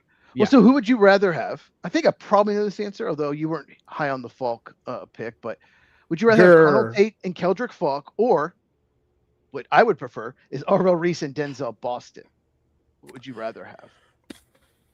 Because that's what I would have done. Then I would have taken Reese, and then what I picked in the second round, Denzel Boston would have been there. I would have taken him. That's what I would have done. I like Boston. I'm trying to decide if I like Tate more than Boston. I had to read up on these wide receivers right here. Well, I obviously you like Tate more than Boston. I mean, I like Tate more than Boston too. No, I get it. Would you rather have Orville Reese over the combo? Right. Yeah. I'm trying to put myself in the frame of mind you're talking about. No, I'll stick with Tate and Falk. Maybe there's got to be something I don't know. There's just got to be. So, Well, Mike, what would you do? What would you prefer? Because you know Orville Reese a lot. He's going to pick you, Cheese. He's your co-host. Duh. Well, I mean, you are the newest guy on All Gloves Off Sports Media, so we got to make everybody happy here. We got to top of the world, the wealth here, son. That's right. So give me the 2 players again, because I know I wasn't even paying. I know Mike really likes Carnell Tate though too. So Carnell Tate and Keldrick Falk are the 2 players that Titans end up with. What they could have done, this is my scenario, I would have taken Reese. We know that. Mm-hmm. And then where they picked in the second round, Denzel Boston was still available. So I would have preferred Reese and Boston. Of course, they don't know Boston's going to be there. I didn't think he would. So would you rather have Carnell Tate and Keldrick Falk, or Orville Reese and Denzel Boston? I'd rather have Reese and Boston if I'm going to pick 2 guys. But I'm going to say that. But I do understand Mr. First Down saying, hey, you got to help your quarterback. And I think Tate being that first pick is the guy you need to help your quarterback with. Now, again, if I'm picking for Arizona, like we've talked about before, I'm not helping their quarterback because they don't have one. So I'm going to pick the defensive guy, right? And I'm They have a running back. Yes. I'm going to put him beside Budda Baker in the defense. And just, I've said it, I don't know how many times on this show. I'm going to put Reese beside, I'm going to put Reese beside Budda Baker on, back there, and just come on, throw the ball, run the ball, do whatever you want. We're waiting. I how dare you talk about Jacoby Brissett that way? Shame on you, sir. Mm-hmm. Shame. Yeah, endless shame. I'm gonna make a pox upon your house. Pay him. How about this? You want Will Levis? I'm getting ready to do a thing on the sports pulpit. He's the Hellman's mayonnaise guy, right? That's right. Yeah. Come on. He's not doing anything. Oh, man. He's getting beat out by Mitchell Trubisky. Come on in. Well, I'll give you a hint. I'm going to be doing a 5-part series on the sports pulpit that'll start tomorrow. And I'm going to talk about a certain quarterback. And I don't think that the starting quarterback for the Arizona Cardinals this year is currently on their roster. So I'll just throw that out there. Ooh, he doesn't like Carson Beck. Doesn't like Carson. No, I don't. I don't either. Does. I have not met one person that's like, oh, just love Carson Beck. I don't know anyone that loved that pick. I don't know a single person that said, oh, yeah, 65th pick, first pick of the third round. I love it.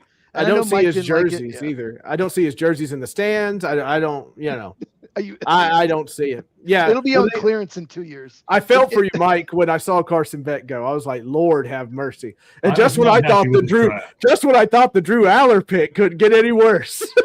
But the thing is, the Cardinals, okay, Jeremiah Love, he didn't love it, but he's amazing. He's amazing talent. And I love the Chase Besantis pick, and I love the Caleb Proctor pick. So in between, they did really well. It's just, oh, man, the players that How many running backs are on that roster right now? 18. Okay. I was starting to think, I was like, wait a minute, that's quite a bit of running. They have the deepest running back core in the league. Yeah. Like 3 or 4 guys that can start. What? James Conner, it's his birthday today, by the way. Just throwing that out there. Oh, Old Man River. Well, maybe because he was injured, but they probably can get something for Trey Benson. I'm just saying, they can probably get something for him if they want. How old is Trey? He's got to be kind of getting up there, right? He's been in the league 2 years, I think. Okay. I thought he was older. All right. Yeah, 1 or 2 years. No. He was a 3rd round pick. James Conner, 31 years old, by the way. Good old James Conner's old. Yeah, but Trey Benson's young. Yeah. Wow. James Conner's 31 years old. And you say James Conner is old. Good Lord. That means I'm ancient over here in the corner. Buddy, I turned 40 in April. I feel you. Well, since I've got like 13 years on you, okay, you can feel me all you want, I guess, but whatever. Tell me about the good old days, Papa. Well, here's one I want to talk about, because this is an interesting one to me. The Titans moved up again from the 3rd round to the 2nd round to take Anthony Hill, linebacker. He was expected to go earlier than that. A lot of people had him in the top 50. I think I had him in the 40s. I'd have to look back, but I'm assuming you like this pick a lot, because I did, and a lot of people. I did. I think this guy. They're talking about this guy like being a starter, like he's going to probably start. And this was a solid pick through and through. This guy feels like a solid pick all the way. Well-rounded guy, tough guy, very smart player, very instinctive. That was the one thing that struck me. So I was happy about it. I'm glad they got him. I have no problem trading up to get him. I was not wild about Falk, but I am wild about Anthony Hill. I thought that was well worth trading up to get him all the way, especially if you get a starter there. If he starts, then you're killing it. I think he can play on all 3 downs. Oh, yeah, sure. Linebackers fell in this draft. All 4 linebackers, for whatever reason. Jacob Rodriguez fell to 43. Weird position. CJ Allen fell to 53. Like, it fell. And that's why they trade up. They're like, this guy's still on the board. I would play him at weak side linebacker, like the Packers use Edger and Cooper. I would put him there. I think he will thrive as a starter. And I thought that was my favorite pick of the Titans. I assumed you liked it. So. Anthony Hill. Yeah, no, I'm about it. I thought it was great. So there will be no qualms for me. Especially if he starts, then you've nailed it. I got to figure out when they're going to do training camps and stuff like that, so I can be one of those nerds with his binoculars hanging over the railing, going, "Your foot's all wrong, Anthony. Get it right." Training camp people are any linebacker with his athleticism, 3-down potential. It's no brainer. You go up. It's kind of shocking to me though. Like, it's the position. Yeah, it is. It's just so many teams don't value the position anymore. They don't. So many teams play 3 safety looks with 1 linebacker. So right, it's been devalued. That's what we've seen this draft. Certain positions have been devalued, and linebacker is one of them. Off-ball linebacker. Yeah, okay. I mean it is. It is. I laughed so hard I got spittle in my lungs. Yeah, it happens to Mike all the time. Apparently, you made me laugh, Paul. I'm sorry. Mike gave you a look like, oh yeah, I know that happens. Yeah. What's wrong with that? Nothing. Everything's fine. No, I'm very happy about Anthony Hill. I hope he's a starter. That would be great. Borgo reigns in another one. But yeah, no, I was a little dubious about not having a 4th round draft pick. But I like Anthony Hill, so I think he's well worth it. Okay. So the Titans, because of the trade-ups, they didn't draft again after that pick with Hill till round 5. I hated that, by the way. If you know me, I was sitting there like, you want picks. You want picks. I want picks. I think I told everybody, like, to my own detriment, I will trade out of every pick that I can. To my own detriment. Well, I agree. I mean, stats have been proven. Analytics. The more picks you have, the better off, because you can miss on some guys. The volume is better. Correct. It's better to have more volume. bites at the apple. More bites at the apple. And also, analytics has shown if you double down on positions of need, if you miss on one, you hit on the other, you're fine. So, but the Titans didn't draft an offensive lineman until round 5. Right. They drafted Fernando Carmona, I believe. I believe that is correct. Yes. Does that concern you at all? Because that's not really a strength of the Titans. So here's the deal, right? I don't know about you. I didn't really like a lot of the linemen this draft. I wasn't very wild about them. So like taking one there is just kind of like cool, I guess. You got to have depth there. We don't have depth there.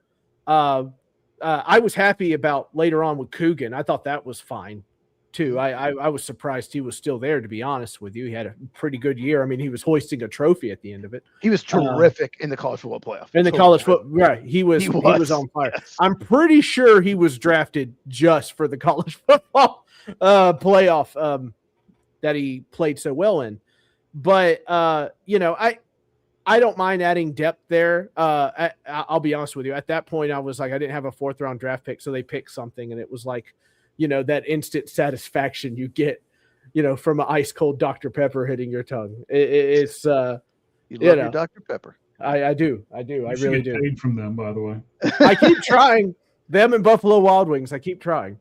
But I was totally okay with that pick. I didn't know much about him until we drafted him. I mean, this is very much a depth player, though. I'm not really reading much into him being a full-time starter or anything else like that. They're still signing free agents and stuff, so I imagine linemen will be on the docket. Well, Carmona is interesting. He was a tackle, and he really struggled. And Arkansas made him a guard, and I think they did him a service. I think he was much better guard this past year.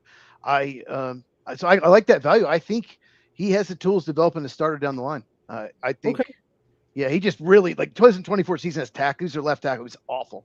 So, much better guard. Linemen in college football, and they enter the draft, and it's so bad. It's so hard. Bad. It's I so hate hard. it. I remember they're not strong enough to deal with NFL players. Skronsky, get in an NFL weight room. Yeah. Peter Skronsky put it best. He goes, "Look, I didn't get my feet under me here till year 3. Like you come in." He goes, "You're not very prepared," and he has argued against people transferring out all the time. It's messed everything up as far as like offensive lineman growth and everything like that. He is not wild about it. But yeah, I think they said the 2 biggest positions hurt in college football with all the transferring is wide receiver and offensive lineman. And they enter the draft and you're stuck in, boy, I hope this works mode for a little bit. So that's just kind of how it is. I wish it wasn't, but cross our fingers. But yeah. Well, so that's the Titans draft. That's all, folks. Well, now that the draft's over, now Mhm. that's after we talked about this, when we had you on last, and Mhm. you talked about you don't think the Titans will finish last again in the division. Do I you? don't. Right. So do you? And obviously you think the Colts, with Daniel Jones' injury, they could be behind the Titans. But how about this? Do you think they can compete with the Titans? The Titans, the Texans and Jaguars. Do you think they can actually compete in the division this year? Right now, all you need to do is focus on getting 6 or 7 wins. Now, Okay. I tend to I know my show is called Fanboys Unleashed, but I tend to temper down, not to be one of those people that are like, it's Super Bowl or bust now and everything like that. You have to remember you're coming off 2 seasons where you've only won 3 games each season. That transformation doesn't just happen unless you get extremely lucky and all the clocks strike midnight at the same time. Now, have you improved? Undoubtedly so. You have improved. I don't think it's enough to push you over the top. The Texans are still going to have a mean defense. Mhm. And the Jaguars are still, I mean, let's face it, they were probably the most balanced team in the AFC South last year. In the AFC South, not anywhere else, but the AFC South, they won 13 games. Yeah, no, good. I mean, you don't luck. You can luck into 10 games. You can't luck into 13 wins. You can't luck into it. As much as I despise their fans, you can't luck into it. And it's so funny because I said before the year started, I said I am about done with Trevor Lawrence. Like, it's make or break time, and he made it. He made it the last year before I made my proclamation. Well, I thought Liam Cohen should have been coach of the year, but they gave it to Diney Ricci's love boy. I always, what is Abraham Lincoln's quote about not shouting down the better angels of your nature? But as I watched the Diana Rossini and Mike Vrabel thing unfold, I'm over here with that Bill Hader sketch. Oh, that's terrible. With like his coffee. Oh, that's awful. I'm so sad. I'm trying. I'm struggling, but I'm trying. But if you get third, if you can maybe steal one of those games from the Jaguars, because let's face it, Cohen and Saleh going against each other twice a year sounds like a lot of fun to me anyway. So I think if we could steal one from them, maybe something can happen. But I expect to be in third place. If we get second place, I think that's the ceiling. I do not believe in Achilles injuries and quarterbacks. I'm not ready to jump on that Colts bandwagon. I know they want to run it back. I know they had success last year. They were 9-1, and then they collapsed. And they collapsed. Yeah, they absolutely collapsed. They overachieved. I mean, they were good, but they weren't 9-1 good. They overachieved and then underachieved. Yeah, right. Yeah. They punched above their weight class, and good for them. But I don't know about you. I don't feel good about an Achilles tear in a quarterback. That's Aaron Rodgers. It wasn't the same the year after. No, he wasn't. Kirk Cousins was not the same the year after. No, he wasn't. So, and this is what I've said. And Colts fans want to no, it's going to be fine. He's got Taylor or whatnot. I'm like, okay, well, you still have to pass the ball sometimes. So, this is what it's going to come down to. And I don't think Daniel Jones and a torn Achilles is a good idea. Not the horse I'm betting on, not the Colt I'm betting on anyway. So. All right, gentlemen, here let me jump in here for a second. All right, so we've got Mr. First Down, Michael. He is from Fanboys Unleashed. There's the spot for him right there, right? It's over there. And he, ladies and gentlemen, is just the start of the guests that we're going to have over the next few weeks. So Mr. First Down is today. Next week, we're going to have Isaac from Fun Football Podcast. He is a Packers fan. I can't wait to see him and Cheese talk about the Green Bay Packers next week. You can catch him at Fun Football Pod on the 19th, which is 2 weeks from today. We're going to have Tommy Benedon. You can catch him at TJ Bennett 37. He will be talking about the Boston Red Sox and the New England Patriots. And then the week after that, we're going to go college football. Michael Cortundo, I believe is how you say it, and he will be here. You can get him at Diablos005. He is one of the beat writers for the ASU Sun Devils. So we will go Green Bay Packers, Patriots, and Sun Devils over the next few weeks. So stick with us, and we'll get all of those things done here soon. But we are with right now Mr. First Down. Mr. First Down, I got a question for you here. I've been to Pittsburgh a couple times. Used to live in Ohio, okay? Okay. So did you ride the cable cars that go up the side of the mountain? Did you do that? No, I did not. I stayed in the footprint because you could have drinks in the footprint and walk around. So that was where I spent most of my time. Real quick, though, I know Isaac from Fun Football Podcast. We text each other couple of times a week. Oh, well, shoot, now we're taking him off the schedule now. Oh, yeah, no. I look, it's worth it to watch him and Cheese just admire. I've never met him. We follow each other, but I never met him before. He's a good dude. He's a good dude. He gets overhyped, I think, a little bit too much, as we are all prone to do. But Isaac is a pretty smart guy. Him and the show he runs there with Med do a good job for sure. Right. And for those of you who don't know, Med, who was with us on our on our draft show we did just a few weeks ago. That was Med. Yep. That's how Did he have us picking a lineman? He had us picking like an offensive lineman. I felt like I needed to throw something at him. No, he didn't. No, he did not take an offensive line for the Titans. No. Oh, okay. All right. Cool. Did he pick? Wait, no. Did he pick for the Titans? No, he didn't. Okay. All right. He didn't pick for the Titans. No, I think it was with Isaac. He picked offensive lineman, and it was the Falcons fan guy picked for the Titans. Goss, right? Yeah, I think he picked Love. I have to go back. So he followed the Schrager. I picked for the Cardinals, so it was the day before the rumor that Jeremiah Love was going to the Cardinals, came out. So I picked Arvell Reese for the Cardinals, and then the next day it's like the owners saying we're taking Love, and it completely flipped. So I took Reese for the Cardinals. And Mike was happy about that. Sure, they took Love. Sure, I was. Is that why he started growing his midlife crisis beard? Yes, that's what it is.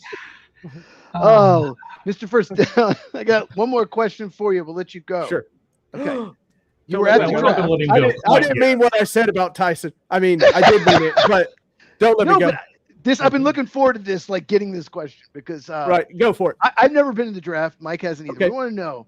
Because we know about fan reaction of all the picks in the first round. Obviously, you were surprised about the trade up for Keldrick Falk, but what was the biggest surprise for the fans? What reaction did the fans give the craziest reaction to?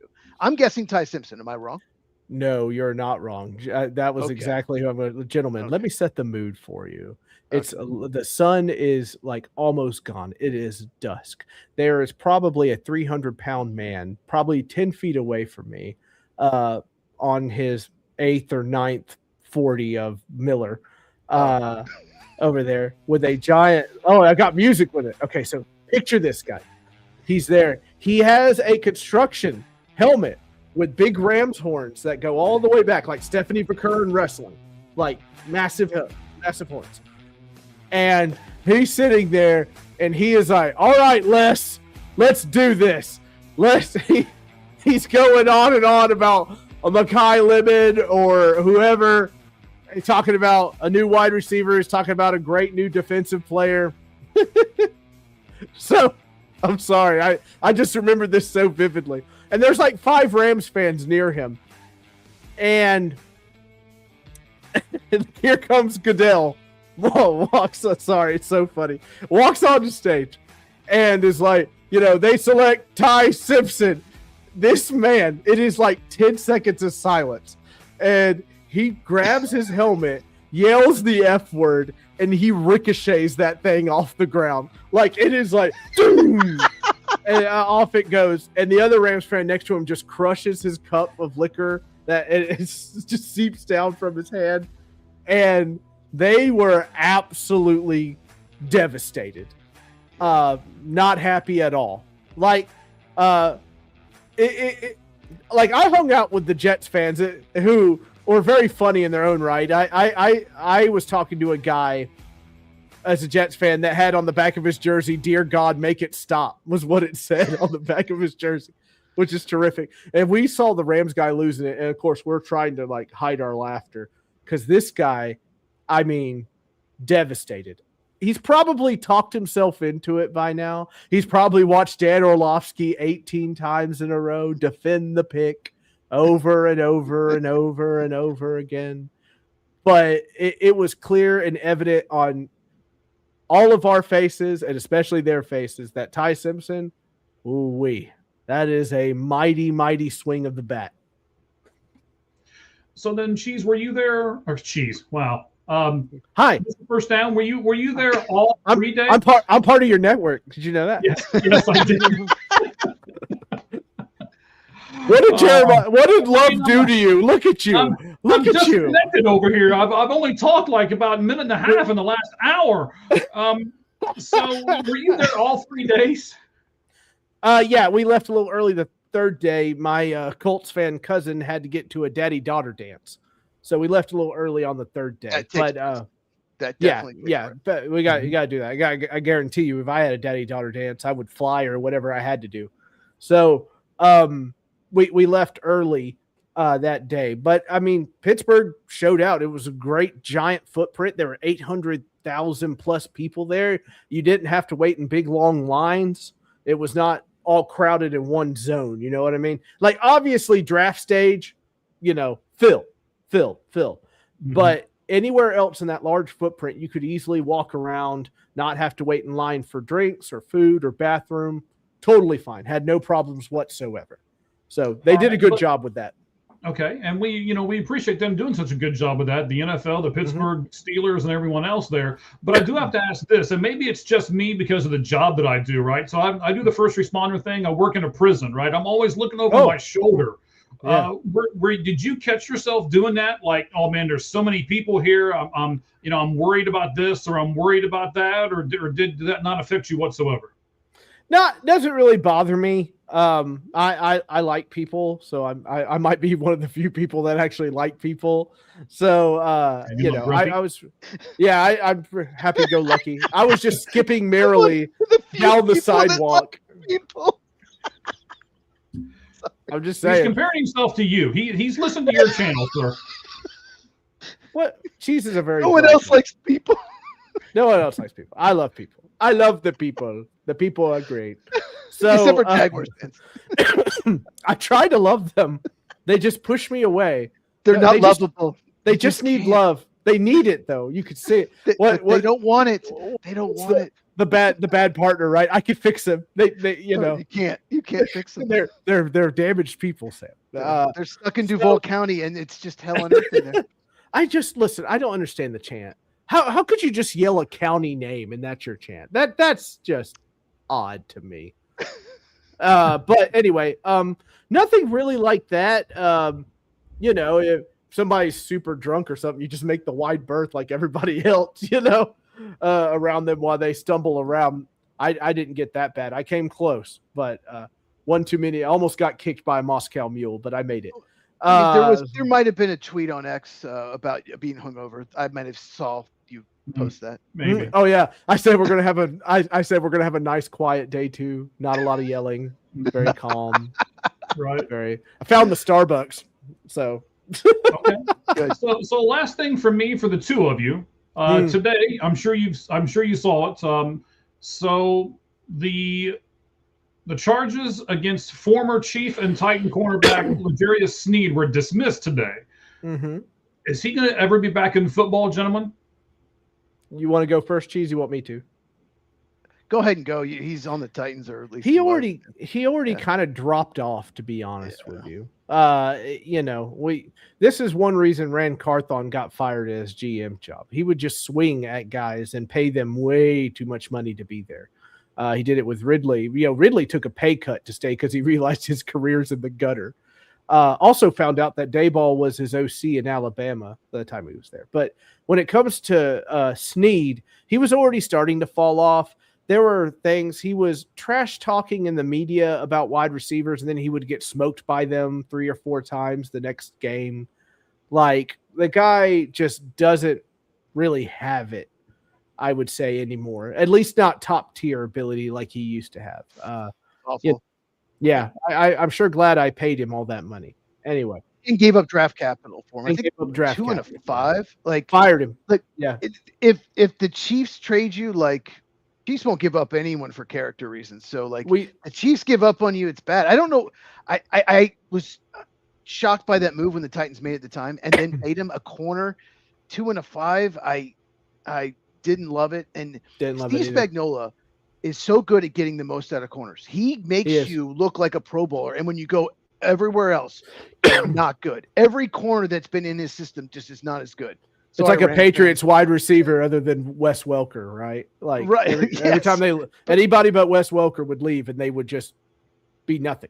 Steve Spagnuolo gets the most out of these corners and they go other places. We'll see what happens to the Rams this year because they got a couple Chiefs corners, it just, Darius Sneed, I'm not touching him. I don't think any team should. It's done. His play on the field was not below average. It was bad. It was just bad. He was compromised. Like, we went from a top 10 corner to a bottom 10 corner like that. And it wasn't. Once you got paid, a lot happens. Once you get paid, a lot of guys just they check out. They're like, I got paid. I don't need to work hard. I don't need to play hard. Yep. And to this day, people wonder, hey, why'd we fire Ran Carthon? And I'm like, oh boy, where to begin? Let's start with the L'Jarius Sneed contract, and then go from there. Just look at the record. I mean, right. He'll get on somebody. He'll probably be in rotation, probably for the Rams anyway, or somebody like that. And do something here or there. He'll have one good highlight next year, and then I'll have tweets at me. See, Sam, you shouldn't have got rid of him. Look how amazing he is. Yeah. The one play on X person. They show one play on X and they retweet it and act like this person's amazing. Oh, I can't say that. Traylon Burks, right? Traylon Burks was absolutely awful with us. He goes to Washington. He catches a one-handed grab from Mariota. So can you imagine Mariota and Burks, people tweeting, look at this. Look what we lost. Burks sucks. Yeah, I know. It's the Packer beat writers. Lucas Van Ness plays against like a third string left tackle for the Bears because the top two guys are hurt and beats him for a sack. And then they post that and they say, look at the improvement. Lucas Van Ness, look how good he's playing. Oh, okay. He's so good all of a sudden. No, yeah, I know. I get it. It's a pain. Don't you just love social media? It has so many these capabilities where me, Cheese, and Michael could all sit here and talk to each other about things, and then you have the cavemen that use it and can't use it responsibly. Mr. First Down can. Right? Yeah, we're gonna. I'm gonna have to challenge Cheese to a duel, and we're gonna fight over Jordan Tyson. It's gonna be great. It's gonna be biblical. Here's what I want you to do: go back and watch Texas Ohio State Week 1, and ask Arch Manning about Arvo Reese. Ask Arch Manning what Arvo Reese did in that game. Texas and Ohio State Week 1. ask Arch Manning how Arvo Reese ruined his day. There you go. I mean, that's Arch Manning, though. He's not really that good. Let's just relax, okay? I think he's overhyped for sure, but yeah. He totally is. He's a Longhorn. He's overhyped, okay? Just wait. I can't wait because they're coming to UT, and this is all I got to hear is we want the UT moniker and blah, blah, blah. And I'm like, great. I have to play against Arch Manning, and they're going to be way more advanced than the Vols are, I'm afraid. So, but that maybe I'm wrong. I hope the Volunteers beat them. That would do good for my soul. But you got two freshman quarterbacks, though. I know. Don't remind me. They tried their damnedest to get everybody. They even tried to get Ty Simpson to come there. They couldn't find anyone. Couldn't. Hurts me bad. Hurts you bad. Cheese, anything else for Mr. First Down before we let him go, sir? Yeah, Cheese. No, I just I know you weren't big on the Falk pick, but he is such a good run defender. I hate you so much. All I do is love you. And you hurt me. I give and give, and you take and take. This is why Michael looks like he's aged so far. Right? I did not have this less of hair a year or so ago. Look at that. Look. As soon as Michael says something, Cheese goes, actually, and then you watch Michael just like he drank from the wrong grail in Raiders of the Lost Ark. The Last Crusade. I'm sorry, Last Crusade. Almost lost the nerd card there. Yeah. All right, buddy. Hey, we appreciate you coming on here. I know you were going to start No with problem. All Gloves Off Sports Media probably in this next week or so. We'll when we get the exact day and when you're going to do your first podcast with us, we will certainly shout that out and let the masses know. They will tune in groves, I am sure. So thank you very much, buddy. Appreciate you. No Have problem. yourself a good night, and we'll see you soon. Later, Yeah, man. and by the way, Cheese, I'm having a lot of fun with these videos you keep posting on there. Because I'll put some random in there like, you're complimenting Jerry, are you? And they're like, is he really complimenting Jerry? I'm like, guys, watch the video for heaven's sake. I mean, he drafted Caleb Downs. You know, nine teams passed well- on him, and he was the one who drafted him. So I got to give him credit for that. Did he, or did Steven hit him with a cane over and over again? Like, hey, wake up, Dad, wake up, Caleb down. Well, I did Caleb trash Downs. the Jaguars draft. I did trash the Jaguars draft. I good. thought it was the worst draft of anybody. I trashed it. It was awful. Listen. I gave everybody a B+ because this was a wacky draft, and then I looked at what the Jaguars did. I'm like, okay, well, I'm gonna have to drop you down to a C, buddy. So That's very generous. That's the highest. that's, I would- where that is. That's very generous for them. I William don't thinks know. I don't know what they're doing. Yeah, I think William thinks we're done. William, we are not near done. We're going to say goodbye to Mr. have- First Down, yeah. and then we still have our lights out list to do here. So we got a little bit So more to long, do. Don't be farewell, thumbs up on us yet. Avita saying goodbye. Okay, buddy. Appreciate Anyway, you. thanks for Talk having me to you on, soon. guys. I appreciate it. Later, man. No problem. It was fun. He's a All fun right. dude. Yes, that was a lot of fun. Absolutely. Now let me remember which. So I have some bad news for you. Good news for me. Oh, so I take it your Cubs must have won. So the Reds were 7-0 in one-run games. 7-0 going into the weekend. They're now 7-3 in one-run games. It's called regression to the mean. Regression to the mean. Mm-hmm. Walk-off. And it was an error by Ellie De La Cruz.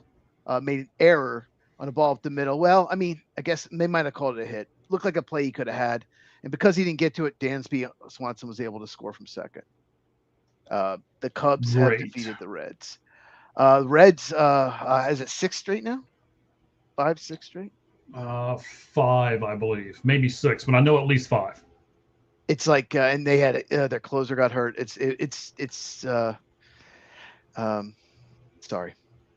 It's okay. It's fine. Don't worry about it. No, Those are real tears, by the way, people. Yeah, we don't fake things around here. That happens after the show. This is a family show, so we don't fake things on live on the air. So anyway, gentlemen and ladies who are watching us still, thank you very much. Number's still way up there, so a little over 2 hours, and we will get this done here pretty quickly. Here, we're going to do our lights out list. It is our version of the top 10, and tonight we're going to be doing top 10 players in the National League Central.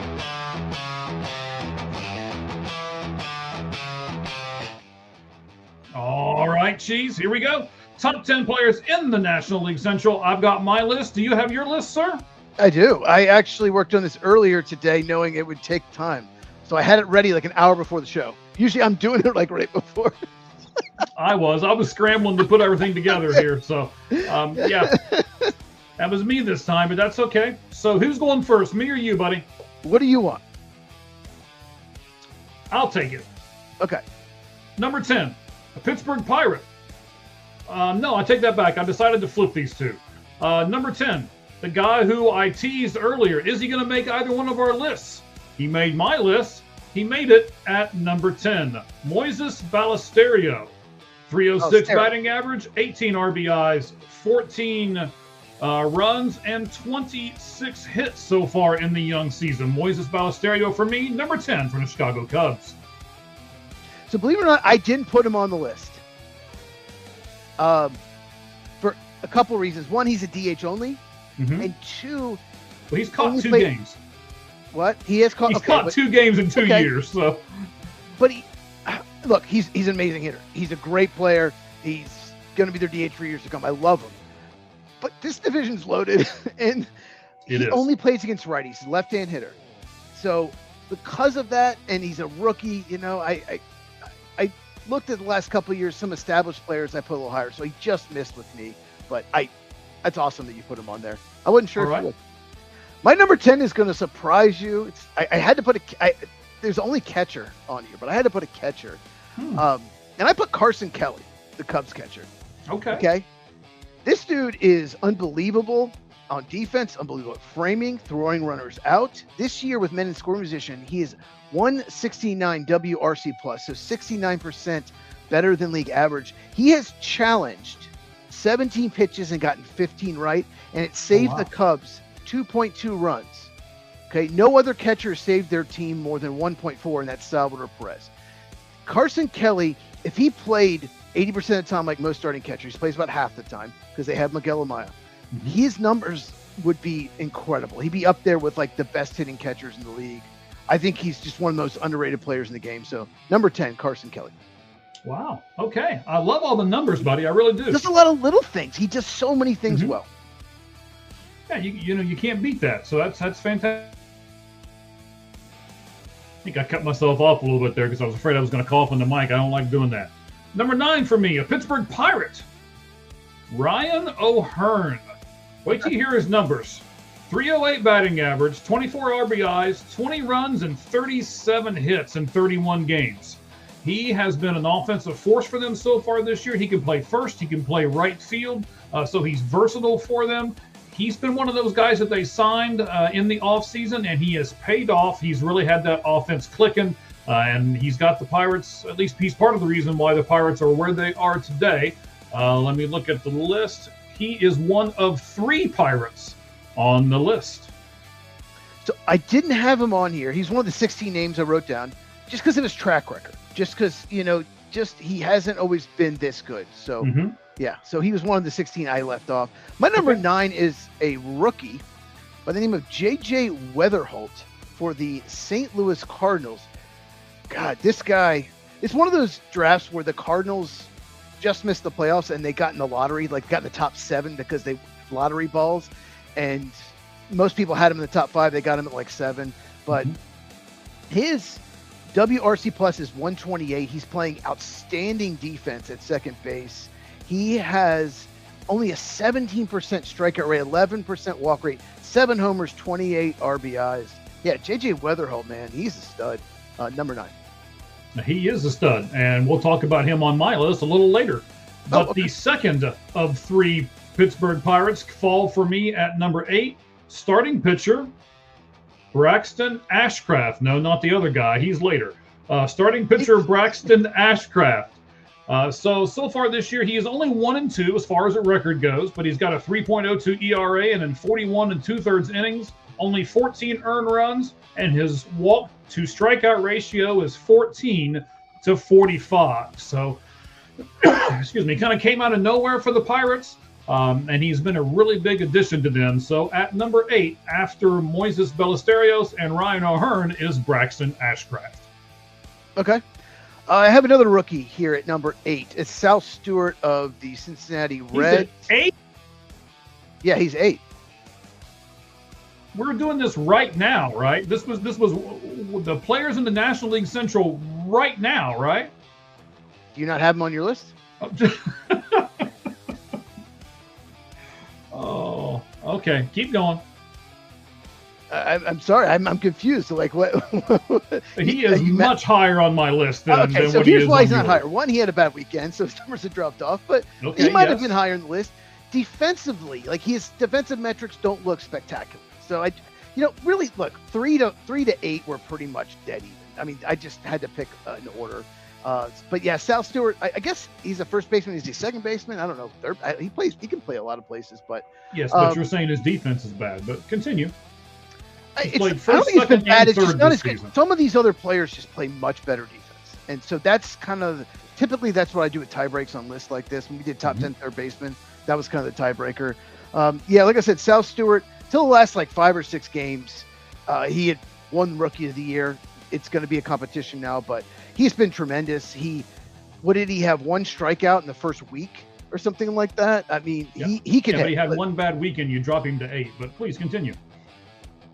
He still probably would have been 5 or 6 before the weekend. And just look, Sal Stewart, he's amazing. Okay, look, look at the top 7. This is an unbelievable list. This is a loaded division. Not one team has a losing record. I have Sal Stewart at 8.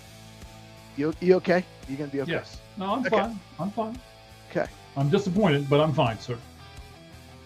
All right. So for me, Mike after hasn't hit one apparently. no, he's not one. Okay. He's not even in the top 3, to be honest. So but There's he's another higher Reds than player. 8. So I honestly had another Reds player at 11. I couldn't just find room for him. I'm sure you're going to say him soon. we may have to fight over this list where it's all said and done. I knew ours would be different. All right. So for me, you mentioned him a few moments ago. Okay. The next guy on my list, number 7, is J.J. Weatherholt. He's a rookie. Yes, 28 games, 33 hits, 7 home runs. His walk to strikeout is 18 to 28, but he's only batting 246. So that Cardinals team has a lot of guys on that team, if you look at them, who have hit a lot of home runs, but not a lot of batting average or anything else. So some things that I like and some things that I don't really like. So I put J.J. Weatherholt. He is the first of, 2 Cardinals on this list, and he falls for me at number 7. Yeah, I have 2 Cardinals. By the way, Sal Stewart, he's more stolen bases than Weatherholt, but he's hitting 252. Same homers. So Weatherholt probably better defense, but they could have. I had him back to back. Just saying. Okay, who's my number 7? Oh yeah, my number 7 is a Cardinal, another Cardinal, Jordan Walker, outfielder for the St. Louis Cardinals. He's off to an amazing start. He was like a top 10 prospect that just did not work out, at least at the get-go. Struggled last year, and he's having a breakout year. He's got 10 homers, 28 RBIs. His walk rate's improved a lot. Another thing, I would have had him higher because he's hitting 308, 377 on base, but his defense in outfield is not so hot. He's, of all the ones on the list, he had the worst defense, so that's why he's not in the top 5, but he's still amazing with the bat, Jordan Walker. All right, so my next player at number 6 is the first Red on my list. He's 3-1 with a 2.20 ERA, 41 innings so far, only 10 earned runs. His strike to walkout is 13 to 46. And I honestly probably would have had him higher had he not given up 5 home runs so far in only 41 innings. That's a little high. So I put Chase Burns, Cincinnati Reds, at number 6. I'm sure that's the guy you were talking about that is your number 11. You knew I was going to put on this list. God, I wrote down the names. I'm like, this guy's definitely in the top 10. Then I kept finding names, and he's the guy that got pushed out. Yes, Chase Burns is number 11.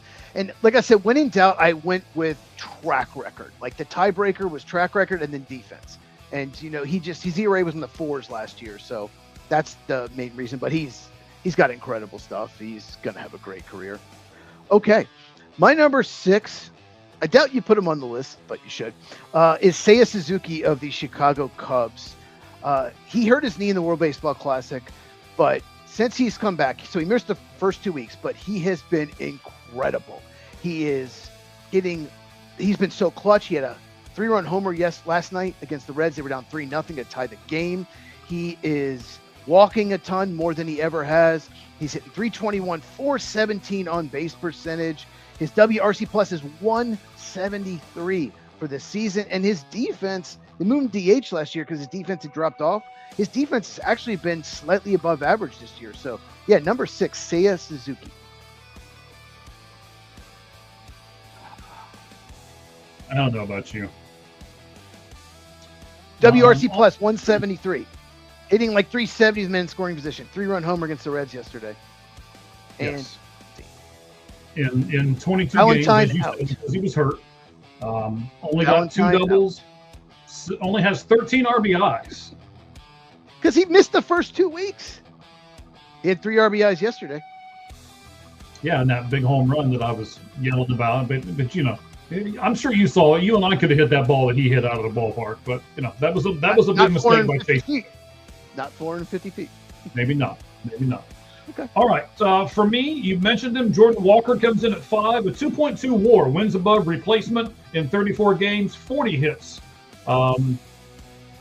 6 doubles, 10 home runs, 14 to 43 walk versus K, and he is batting 308. He started like a house of fire. He's cooled off a little bit, which pushed him down this list, as well as you mentioned, did his defense. I started him off at like number 2 or 3 on the list, and he kept getting pushed down. So for me, he ends up at number 5. Jordan Walker, the St. Louis Cardinals. Okay. Now, I only have one Brewer. I don't think you have any. I do not. My number 5 is a Brewer. Bryce Terang has been tremendous this year. I believe he started the All-Star game last year. It's not like a surprise. He was a 4.4 WAR last year. But this year he's already at 1.9. Listen to this stat. 18.8% walk rate, 20.8% strikeout rate. That's incredible. Hitting 304. Never hit for a lot of power, only 5 home runs, but 7 stolen bases, plays good defense. Yeah, Bryce Terang, one of the most underrated players in baseball. Yeah, you've got him rated a lot higher than I would have. So I don't know if I say good for you or, if you like those kind of stats, okay. I'm looking for a little bit more power, especially the position that he plays. But I understand why you put him up there. I'm not sure if I'd put him so different. There's someone in my top 4 I know you're not even going to put on the list. So anyway. Oh boy. Here we go. All right. So for me, Ryan, Moises Ballesteros was number 10. Ryan O'Hearn was 9. Braxton Ashcraft was 8. J.J. Weatherholt 7. Chase Burns 5. And then Chase Burns 6. Jordan Walker 5. Let me give you the top 4. I told you he wasn't in the top 3, so he's got to be number 4. Sal Stewart. 20 runs, 33 hits, 6 doubles, 9 home runs, 29 RBIs, 9 stolen bases. And the one thing that keeps him out of the top 3, actually there's 2 things. He has had a bad stretch here over the last 4 or 5 days, and that dropped his batting average down to 252 because of it. So had he have kept going the way he was, he would have probably been higher on the list. But I had to bring him down to number 4 because of the last week or so. So I brought him down and you gave me crap. Yes, but you brought him down to 8. Yes. Like I said, defense was the factor. Like he just, but you can't tell me that what you had Walker ahead of him. You had Frelick or Sal. What the heck's the Brewer's name? Bryce Terang. He plays that guy at second base. No, I'm sorry. I disagree, but that's okay. We don't have to agree on everything. Bryce Terang. I still got him pulled up. 169 WRC plus this year. Almost worth 2 wins, 1.9 more. He's been tremendous. Okay. I mean, I don't like him, but my number 4, there's no way you're going to put him on this list because you don't like him. Pete Crow Armstrong of the Chicago Cubs. This is a dude. He's the best defensive player, period, in baseball. Got off to a slow start with the bat and has really come on. The last couple weeks, he has really hit. He had a huge triple in the game yesterday. He had a big hit in the game today. Could have gotten the home run on, but he watched the ball at the beginning. But he did get a hit, and they doesn't get that. They don't win. Okay, but he could have scored. But he's an elite base runner. He's an elite defender, and you threw me off. I forgot the last point I was going to make. He's not a hustler. He really is, though. That's just strange that he did that. He is a hustler. That's the whole point about him. But there's just so many games this year. He does all the little things, like defense, speed, like all those things. And PCA, he's just the energy he brings. He's great in the locker room. There's so much to love about Pete Armstrong, but Mike hates him. Number 4, PCA. I don't hate him. I think he's overrated. One more thing about him. Yes. I thought he was this huge strikeout guy, like 40% of the time. Only 27% of the time. League average is 24. So he actually doesn't strike out as much as I thought. Well, when you think he strikes out 40% of the time, I mean, I guess you could say that. Well, he was early in the year. He's striking out a lot, but he's really cleaned that up. He stopped swinging out of the zone. That was the biggest issue with him. Swinging pitches out of the zone, especially behind the count. He has stopped doing that. His strikeout rate has gone way down. In fact, it's lower than Ian Happ's, actually, believe it or not. Okay. So, one of the 16 names I wrote down, but he did make the list. All right, so let's go with our top 3. My number 3 guy. You should be very happy about this. I was wanting to knock him down because of the player that he kind of is, but I couldn't. 2.1 WAR, 18 runs, 41 hits so far this year, including 10 doubles, 27 RBIs, 7 stolen bases. He has walked 13 times and only struck out 14 times. Man, that's a stat and a half right there. And that's what kept him up here in the top 3. He's not a power guy. He's more of a contact. We talked about this a couple weeks ago when we highlighted him on this show. He's an up-the-middle hitter, and his name is Nico Hoerner for the Chicago Cubs. Number 3 on the best players in the National League Central for me. More on him right now. We have the same top 2, obviously. He's been tremendous. So his WRC plus was 109 last year, right? But I mean, he won the Gold Glove. But still, he was 9% better than league average bat, so he was a 5-win player. But this year, it's 135. He's 35% better than league average. He's stolen 7 bases, 4 home runs, but still, 4 home runs. He's on pace to shatter his career high for home runs, which is 10, believe it or not. And he's walking more. He's just become pretty much a complete player. And because of his improvement, they've been able to put him in the leadoff. That was a big issue. They had trouble finding a leadoff guy. They have for years, and now they have found it. Nico Hoerner is he's so clutch. Absolutely love him to death. Got a big extension. He's worth every penny. Number 3, Nico Hoerner. Well, okay, so my only thing we're going to disagree on here is he is the prototypical, at least for me, number 2 guy. You get a guy on in front of him like PCA, if he can get on base, and then Nico Hoerner slaps the ball in the outfield, and he goes first to third, and now all of a sudden you've got 2 on, nobody out, and one of them's on third base. I think Nico Hoerner is your prototypical number 2 hitter. Okay. But, we'll see. Well, either one. I mean, I just love him hitting at the top of the order. And it's just, when you have a guy that just doesn't strike out much, like hardly ever, you give yourself a chance. When you put the ball in play, anything can happen. Right. So he's a fast lot of enough teams, to not hitting the double plays.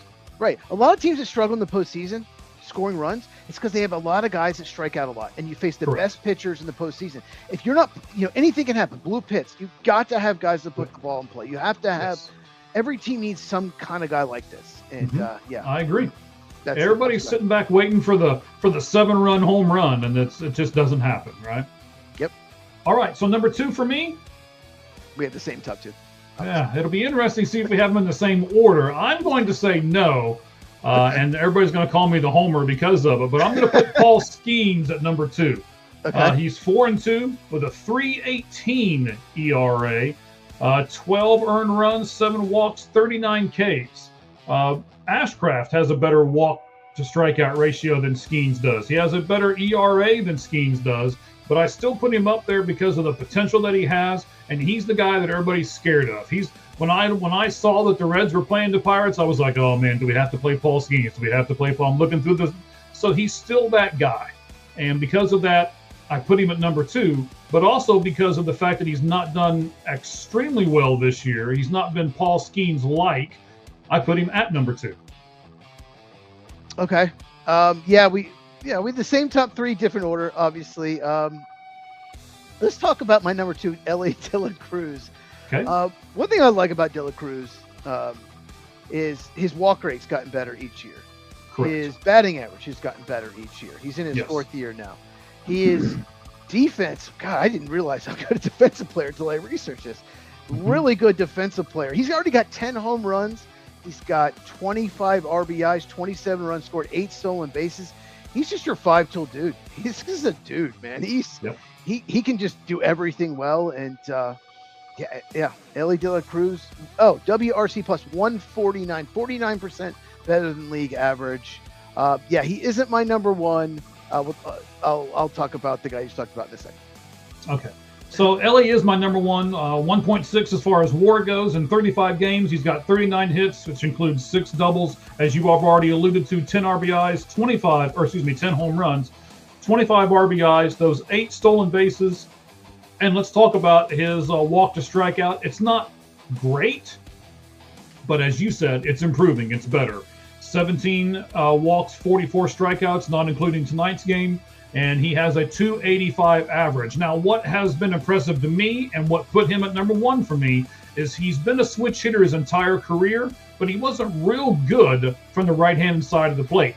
This year, he's already hit more home runs from that side of the plate than he did all of last year. So that, for me, was what propelled him to number 1.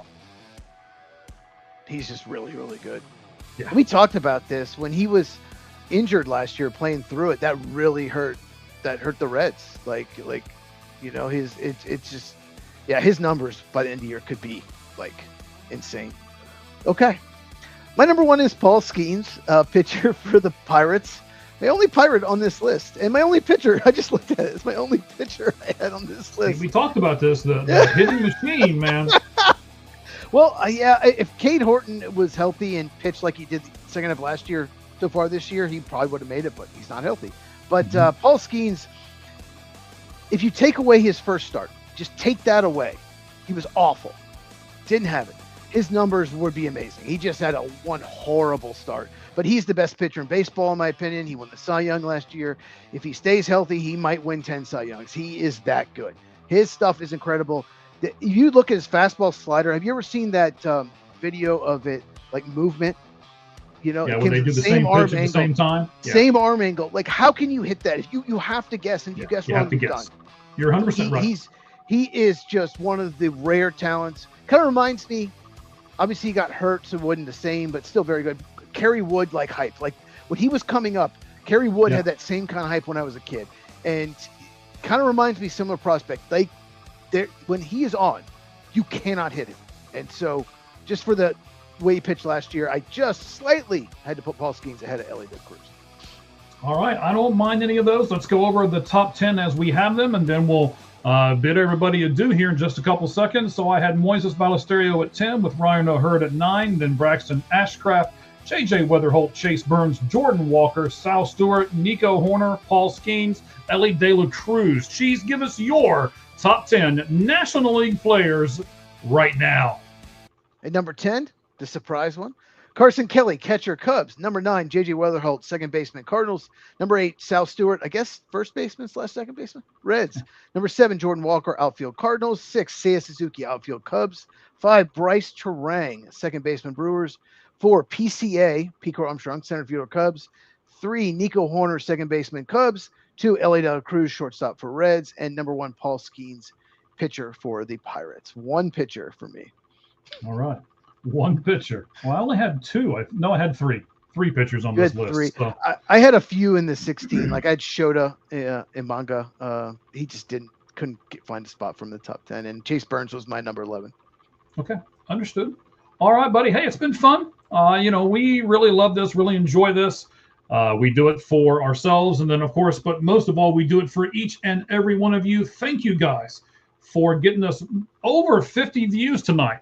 We appreciate it. Thank you to Mr. First Down for being on with us. And, of course, as we said, we're going to have Isaac from Fun Football Podcast on next week. TJ Bennett the week after that. Tommy Bennett, his handle is at TJ Bennett 37. And then we're going to have an ASU writer on after that in the following week. So it should be a really great time. We got a lot of great guests coming on, but no one is as important as all of you. Cheese, anything you want to add to the end of the broadcast, sir? Yeah. So, Keldrick Falk, he's really good at defending the run. Yeah, I just realized Ellie De La Cruz wasn't able to come with the play at the end of the game. But I'm not going to move him down because of that one play. But anyway, sorry. Yeah, I'm going to have to watch the highlights from this one. I can send it to you.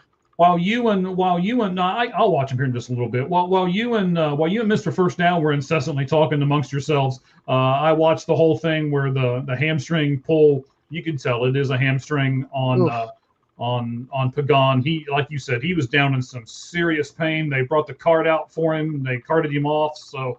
Not looking good. Those of you who are fantasy, and I'll tell you this right now, Cheese, the guy you go pick up, do it as soon as this is over, Tony Santillan. Go pick him up. He'll be the new closer for the Cincinnati Reds. I am doing it right now. Yeah, do it. You'll thank me later. All right, ladies and gentlemen, thank you all very much. We certainly appreciate each and every one of you being with us tonight. Thank you. Thank you. He already got picked up. Thank you, and thank you again. So we appreciate you. I can't believe it happened that fast. They wouldn't even let me tell you it happened so fast. Some of these guys in my league, man, they're serious. They're right on it, man. But he's gone. Wow, he will be the new closer for the Reds. So we'll see about that and see how he does on that role. He looked good tonight. Yeah, he pitched well tonight. Yeah, he did pitch well. He is a good pitcher. I like him a lot. All right, ladies and gentlemen, again. As we say, thank you very much. Cheese, I don't think you plugged your site all show long. I did this, though. Well, Yeah, but that covers up that face. I mean, come on now. This is what brings in the viewers. It does. It This is does. what. No, football with cheese. It's CHEEZ. Make sure you, and then on X football cheese. Make sure you follow me, and I cover all 32 teams. Big emphasis on the draft. But one thing I really want is people to go to my channel, watch my videos, and in the comments, give me suggestions for videos I can make this summer. It was tough last year. I was making like 2 a week in the summer, and I just trying to find content when football season's over, because my channel is football only. We do baseball here too, but so yeah, just go follow me and check it out. And a lot of post draft content. I review every single team, every division post draft to go over every prospect. All right. Can't wait. I'm going to start doing the Sports Pulpit tomorrow again. It will be a 5-part series on the supplemental draft. We're going to jump into it really, really deep. We're going to talk about a certain quarterback that's probably going to be in that draft, the Ohio State connections with what's happened to the supplemental draft and what will happen to him. Is he even worth a pick? Where should he get picked? Who will pick him? We'll talk about all of that over the next 5 short-form podcasts of the Sports Pulpit. So until then, myself and my buddy Cheese, we say thank you. And as always, the only thing that's fair in life is a baseball hit between the third and first base lines. Good evening, everyone.